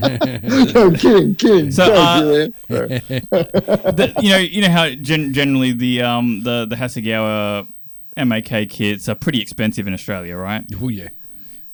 But this one had been sitting long enough that they'd never updated the price on the shelf. Right, and since then, obviously, so all these prices. Well, maybe not that long, but all these waves all these waves of what do you call it? Inflation have come through, and it really should have been a lot more expensive than it was. So I was able to pick it up for a pretty good price. Oh, that's a good score. Yeah. So I was like, that because I looked it up because they don't have the price tags necessarily on them these days, and you have to I looked it up on the website. I'm like, that's actually a pretty reasonable price. I'll grab that. Well, it's like going shopping at Coles, right? They don't have the price tags on them because each week your block of chocolate goes up $5. Yeah, that's right. Well, meanwhile, while you guys are rabbiting on about that, I'm on this wonderful website called paintonplastic.com, and I'm actually looking at all the wonderful books that are available through that fantastic store. One of which is obviously the... What's it called? The Grosserhand. The Grosserhand. There you go. Yes. Which is the latest one that you've done. So how's that for a great segue to swing back to you, Lincoln? Yes. Do you like how I did that? Well said, sir. You've done this kind of thing before. Yes. Yeah, Grosserhand's gone really well. This is one of the few times in my book selling career that I've had all three available for sale on the website. Although I'm doing I remember, Dave, you do have, I think, maybe it's Dave, you have the Volume 1, Mark 44? I've got Volume 1, Volume 2, and Volume 3. Yeah, I've got all three as well. Yep. Thanks so much, guys. Fantastic customers. But for the folks who missed out on Volume 1, I'm adding 2 new models to it because they've extended. No, but it doesn't replace it. I've learnt my lesson with it too, because I had a couple of people who were not pleased with me. But what I've done is I'm just upgrading it to be an evergreen version, because that one with my first self book that was not done by a different publisher, not the Japanese guys or the Spanish guys. It's a 40th anniversary kind of commemorative version. That one. 2022, so it no longer actually reads accurate. Plus, because they've extended the series, there's a couple more versions of kits. So I'm just going to add 2 to it. I'm going to Max's stuff. I'm going to take it out because that can just exist in that first version, and it'll be available digitally as well. And I'm adding 2 more versions from me. Cool. And that one's going to be coming out. So I'm finishing the last model for that one for the redo. Then I'm going to jump ahead with Volume 4. Oh, and I've actually already got the first one of it out as a digital guide. I've been testing going that route as well to kind of test them with people, see how they go. Yeah. And that one, Griffin, is the first of the digital guides I've got out. Right. Yeah, I saw that. Yeah. Are you planning to put that in hardback? Yes. So the way I've thought about it is that, see, with the digital ones, I'm not limited by page count. I mean, you are to a point. I mean, you can't put like 500 pages in there and expect people to slog through it. Yeah. But that one's 44 pages, which would not be able, you can't get that much into a print version because the requirement for each page of print is so high, if that makes sense. So I don't want to talk too much about how the sausages are made, right? It kind of ruins the thing. Ruins the taste, yeah. Yeah, but with digital, you can experiment a great deal. So I've got a lot more law in it. I've actually got 3 sections of law, including an insert explains how AK Interactive got the project wrong. Because this one was featured in the Sci-Fi FAQ book. Right. But Christ knows why, pardon my French, who knows why, they rewrote some of the captions and I don't get it. It's not like I wasn't available. They could bounce it off me. But no, in Spain, we write it like this. And they changed the order of some of the processes, which it actually matters because I've done a couple of different things, like the silicon barrier paint chipping technique and stuff like that. It's very, very oddly Japan specific, but translates to Western modeling really well, I think, as a kind of adjunct to woohoo spray, hairspray technique. Yep. So this is the first time I then put all of it together, so it's start to finish of the entire Griffin technique. It's kind of like an errata. Is that the right word in English for the getting it right? Yeah, sorry. Some of these things I only learned them in Japanese. I'm relearning English, and there's quite a few things that were wrong. So this one now is a standalone. You guys like the Blade Runner movie? Yeah, of course. Oh yes, isn't it like the best? But do you remember Director's Cut? Yes. Yep. So this one is Griffin Director's Cut Studio Edition. So I was able to pull it back and own it myself and put it out through the studio.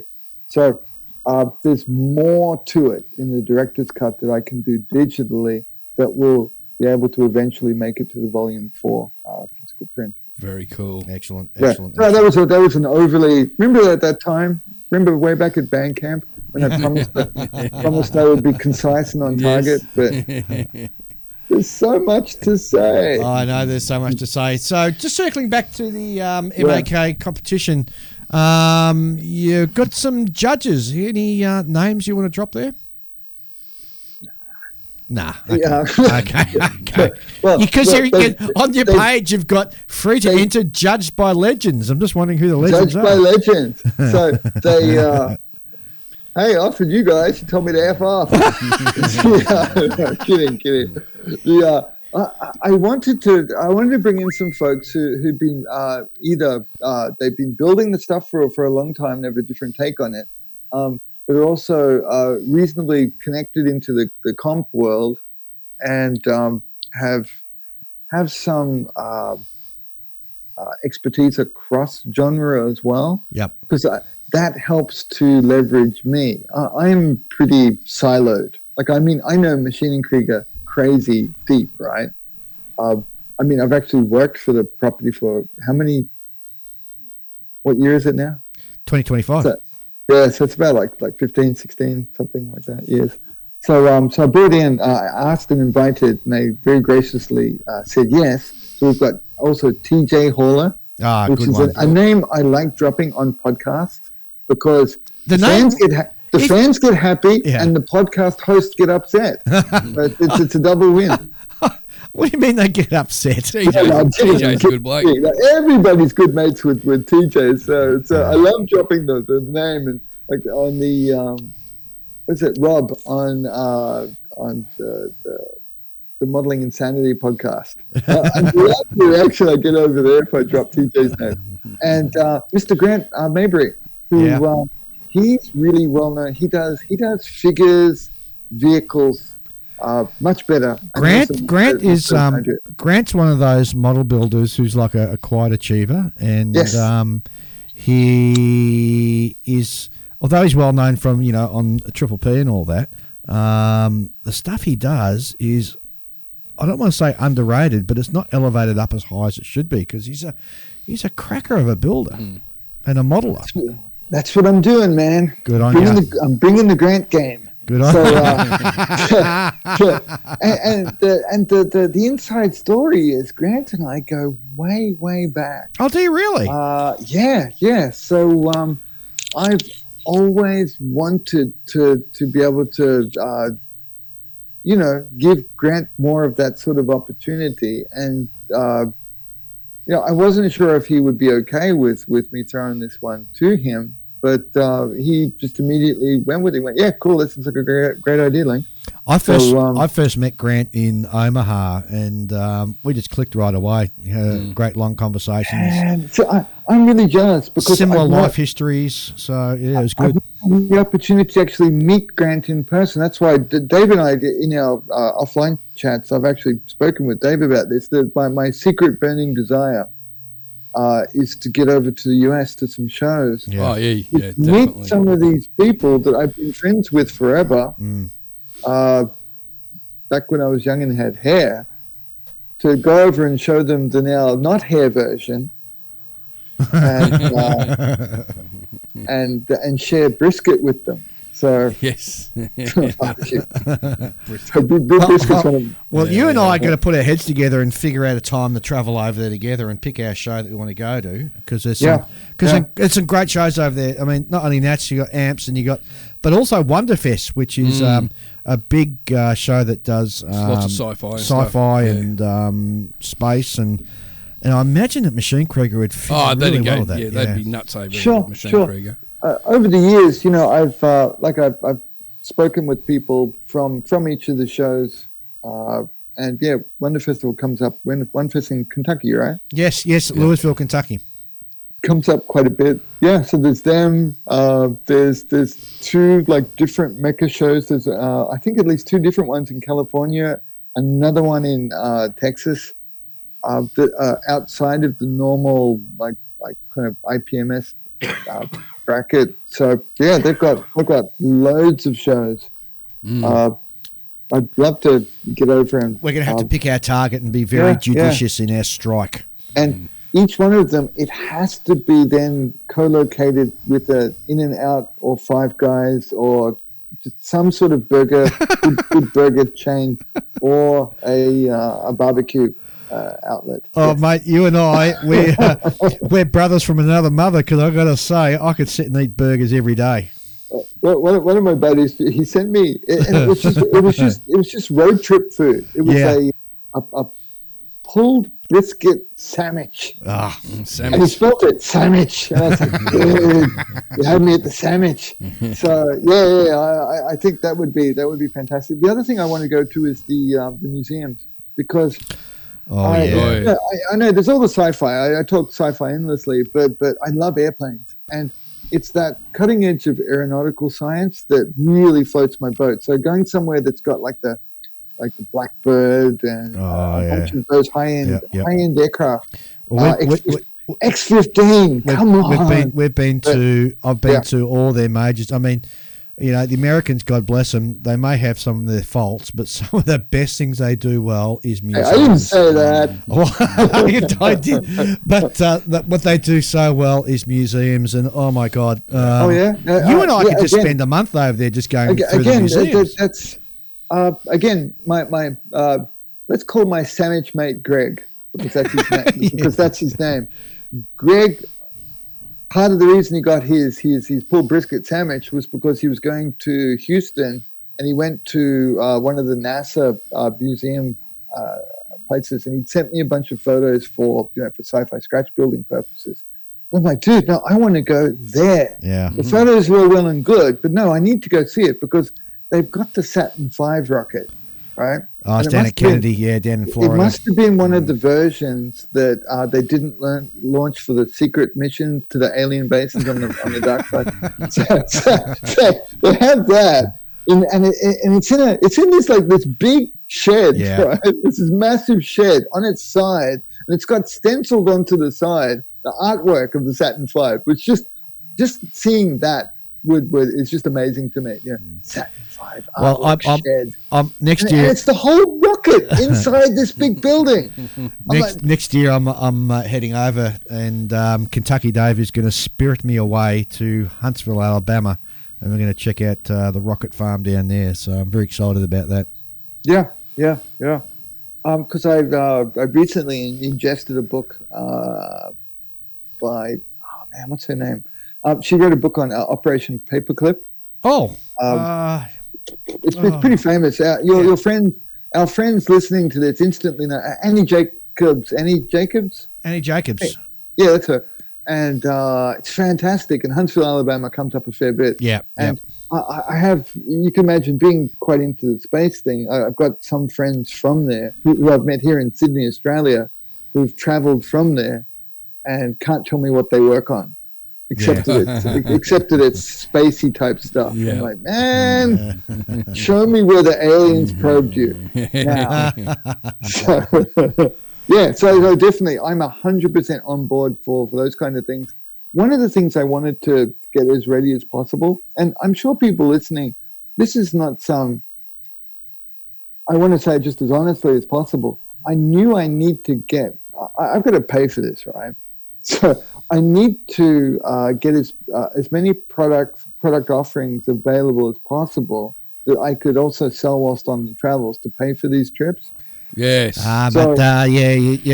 You've got to be very careful as to what visa you choose when you go to the US. Yes, no, of course.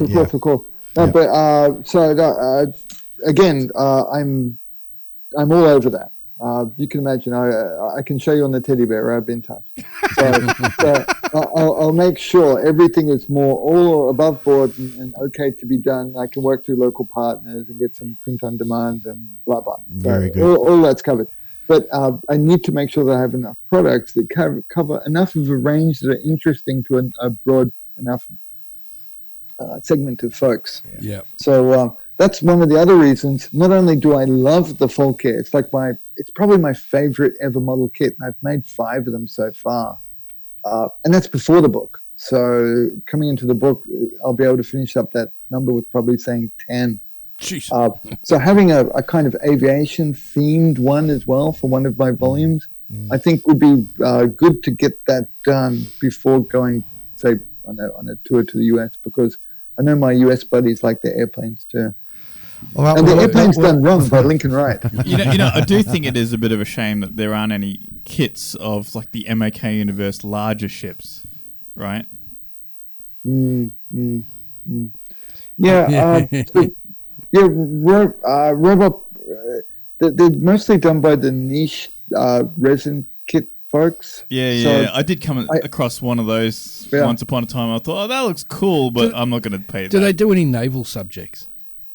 Not naval, but I mean like space naval. Space ships. Well, if do you know what I would really like to see? I don't have the capacity, skill, or testicular fortitude to do stuff like this, but there's the Banana Boat series, and oh boy, are we still talking about MOK or? Yeah. So the Banana Boat's right. The Banana Boat is so it's a near Earth orbital launch platform for putting the mercenary forces put various vehicles into them, like the standard one that you see actually in my volume 2. Did you see I got to plug a product as well at the same time? Yep. In Lunar Combat, I feature the suit-based variant of it is in that one, and it's how they launch the lunar suits at the moon. In the yes. Yep. So they've got the pods up on top of it, right?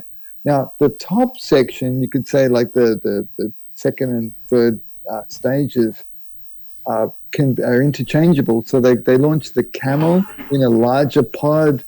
So, and the lunar divers are launched in these pods. So that's how they get them from the start point on Earth up into low Earth orbit. Yep. To be shot over at the moon. That series in a small scale with the vehicles emerging from them post-launch, I think would be just so much fun to work on. You'd have the little suits, you'd have your medium-sized stuff and your larger vehicles, all built on that larger, like almost naval scale. Well, it's funny. I just did a quick search, and there was a banana boat actually produced in 1/76 scale by Fire Orange. Fire Orange, yeah. So every now and then, somebody will develop that. They've been imbued with that testicular fortitude to crunch out one of those kits. Yeah. And I'm wondering if now that we're getting a few of these perfect storms aligning, right, that they can be designed digitally. They don't have to physically sculpt them like in the old days. And with the fine resolution of some of the high-end printers now, that we might be able to get towards having kits made of them that can be financially viable, economically, viable and feasible, even for probably, despite it being such a cool thing, still not, it's not going to be the Cortaria BF109, is it? No. Which I am super excited about, and we'll get one of them, of course. But the banana boat series, wouldn't they be cool? I agree. And you do have you've got a bunch of the slightly larger things from both the Maschinen Krieger and, the kind of stepchild under the stairs version of Robot Battle 5.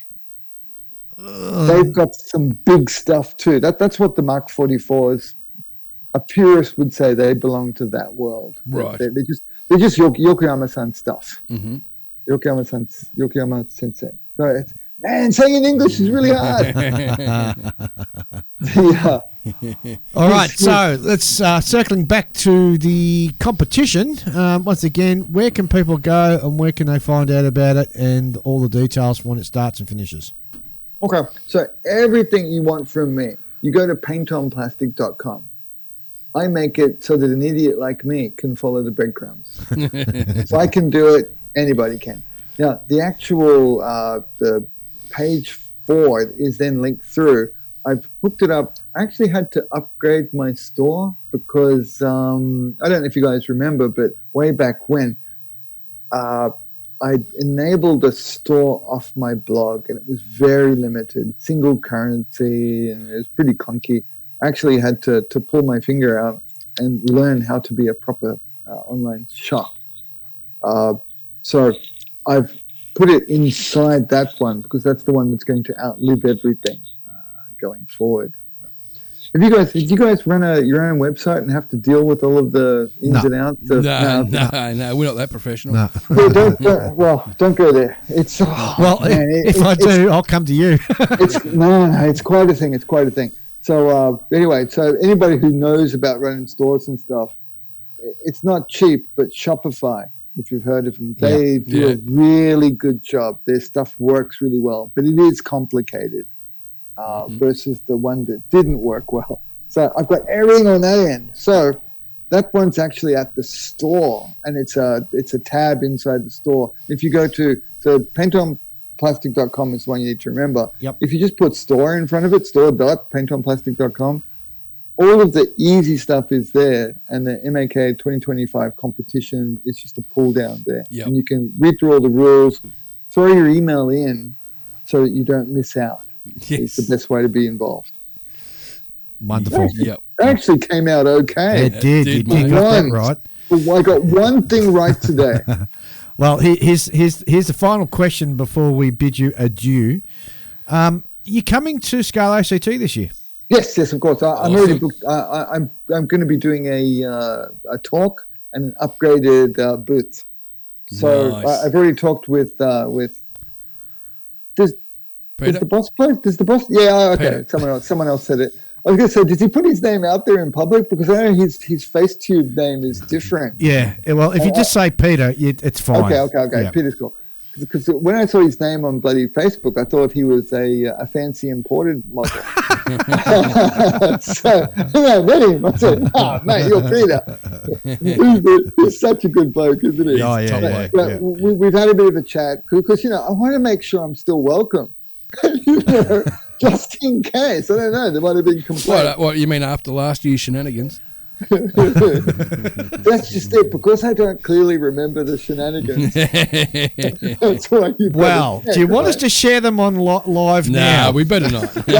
Again, we're going back to that nude photo thing I mentioned before. It mostly involved like him like cornering people and then just sort of in a creepy way.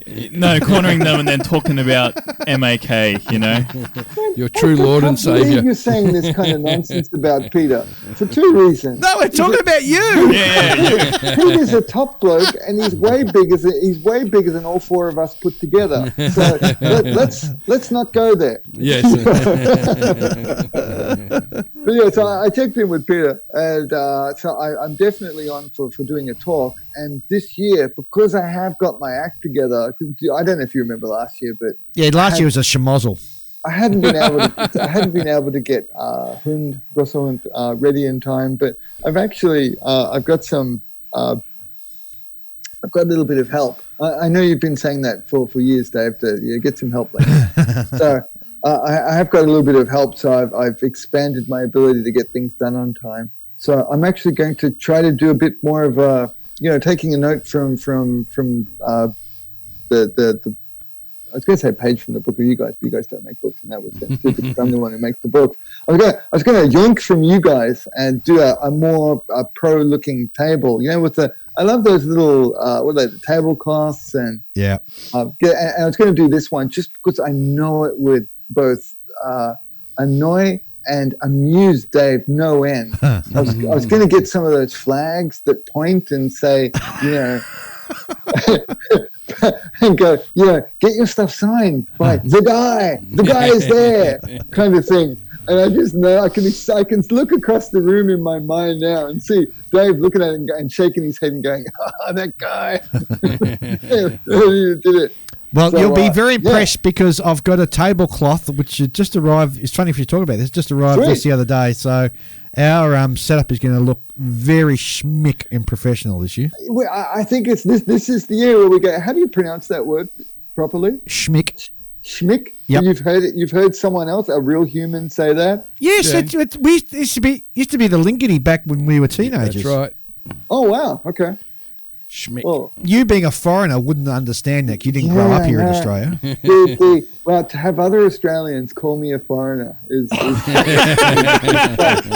quite hurtful. But hey, just between us and the other three people listening to the show, I do apologize to the kids sometimes because she'll ask me stuff, and I say, "Come on, Tads. I can only partially pretend to be on the proper team Aussie every day. I just missed a lot." He said, "The reason I know all that other stuff is because you can't have both.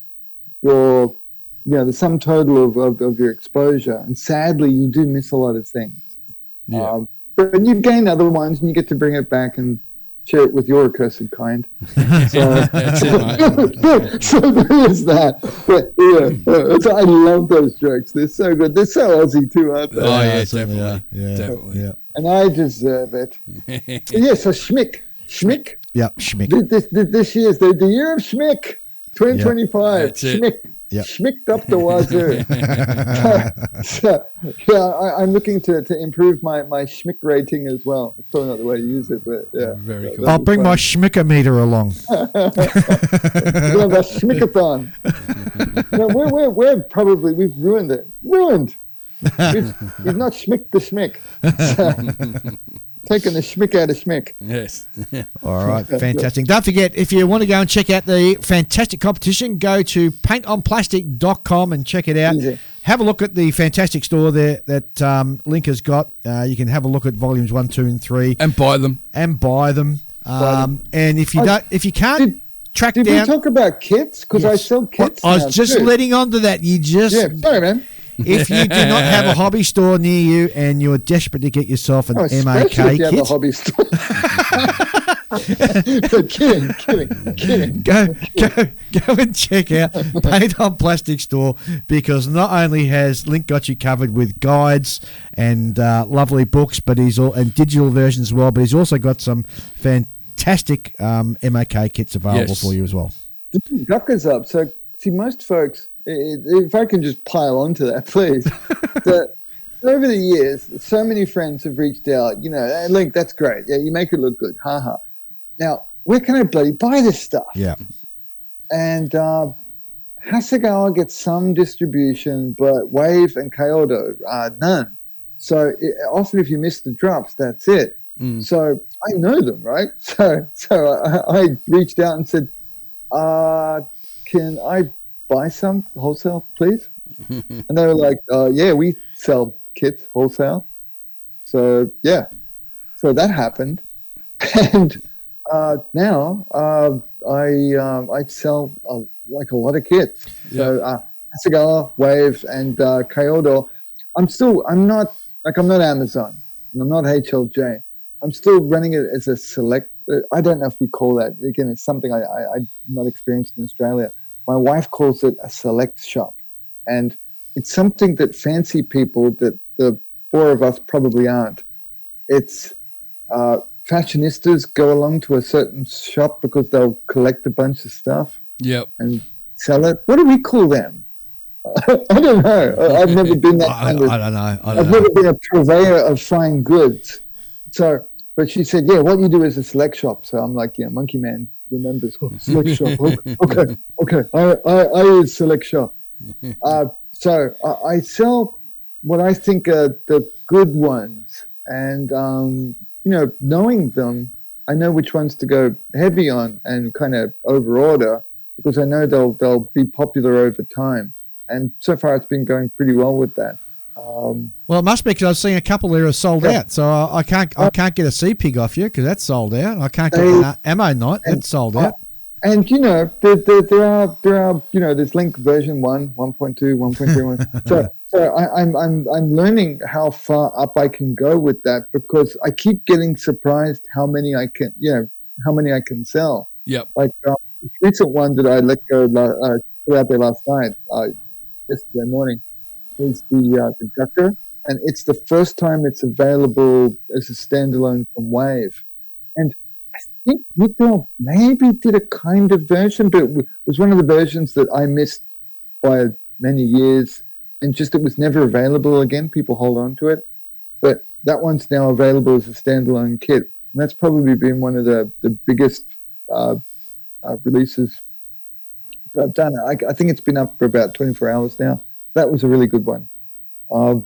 And they're going out all around the world too. Aussies buy one because the shipping's pretty reasonable for local. Yeah. And then friends in the US, they tend to click two, because when you go for these lightweight Wave kits, you get two under a kilogram, which the shipping price doesn't bump up yet. Yeah. So, yeah. I just did do you want fries with that upsell, didn't I? Yeah, you certainly did. Certainly but did. yeah, so I offer the kits with them as well. And that's another one I've been doing. Thank you for pointing that out, Dave. The bundling, because I realized with the guides, they work really well as bundles. So the Griffin release is going out with the appropriate level of full kit that you can make the one that's in the guide. Mm-hmm. Because it's not overly, the Griffin version, it's not overly apparent, because the one box they did of the Griffin was a splash release. But you can make it with one of the boxings of the Folker that I have. Right, you can make a Griffin version. And the guide does explain what the difference is between them. I think there's 4 standalone versions of Folker. Cool. Yeah. Sorry, I didn't mean to dig into that hole, but it's the whole thing. Just like with the Grosser Hunt, there's 8 different versions. So that's why the book has 8. Yep. How are they different? Buy the book and find out. It's a thing. And there's law. There's stories. Oh, jeez. Well, thanks, Link, for being on the show. It's been great. Yeah, thanks for having me on, guys. And now I remember why I'm not invited back very often. It's funny, we've just remembered why we don't invite you back very often. There we go. Mate, thanks very much for being on the show. Looking forward to catching up with you in November in Canberra. Yeah. Super looking forward to it. Yeah, that'd be great. We do need to do some Schmickcon. We do need to do some serious planning about maybe going away together. I think that'd be a lot of fun. So we'll talk about that over a beer in Canberra. I don't think we're supposed to say that in front of the other guys. They can tag along I too. usually those sort of requests come into my OnlyFans account. Oh, dude. Again, so last shout out. So if people want to track you down, go to paintonplastic.com. That's one word, paintonplastic.com, and you'll find everything you need to know about Link and his wonderful work in the MAK universe. Yeah. Link, thanks very much, and we'll catch you soon. You can say goodbye, Link. Thanks, guys. See you, Thanks, mate. guys. Thanks. Goodbye. Well, that has been a jam-packed show. It I'm has. glad that you guys have all been here for the ride. Fantastic hearing from Chris. Really excited about QMHE 25. And, of course, if you're floating around Queensland August 16th to 17th, it's In the Ipswich area. Yep, please get down and go into the show. It's one of the best shows in Australia. It's got a lot of young people who move through it, a lot of young modelers in there, a huge amount of figure painters. Aussie Armour features fairly heavily, as does Aussie Aircraft. So And bring a bag of peanuts to throw at the monkeys on the stage. that'll be you and me. Yeah. Make sure the cashews will have tastes. Pistachios. No, I don't like I pistachios. love pistachios. So don't forget to make sure to get your travel plans all organised for QMHE 2025. We're very excited about being there. It's a great show. It is. Also, it was great catching up with The missing link. catching up with Link again. Oh God, he's such a character. It's exciting news about his terrific The show the show. Yeah. exhibition. Exhibition. What do you want to call it? Yes. Competition. Competition. It's Exhibition. competition. Yes. Yeah. Yep. So I'm keen to sort of see what all the pictures of all the stuff that get entered into that. So that'd be really cool. Totally agree. That'd be really cool. All right. I think that's about it. This has been a long one. It's been a good show. So let's wrap this up and bring it home. Ian. Hasta la vista, everybody. Julian. Yes, yeah. Okay, guys. On that fun goodbye, we'll catch you in a fortnight. And we've got Marissa coming on. We've got Mars. Yeah, that's She's going to got be some awesome. exciting news to talk about what she's been doing. It's really interesting. We'll see you in a fortnight. In the meantime, catch you later. And as much as we enjoy having you listen to our show, there is a wonderful plethora of podcasts for your listening pleasure. Just go to www.modelpodcasts.com for a full listing of model podcasts from around the world. We also recommend two wonderful YouTube channels. The first one is Black Hat Scale Models, our great friend Stuart Ralph, and Workbench Hobbies with our good mate Clayton Ockerby.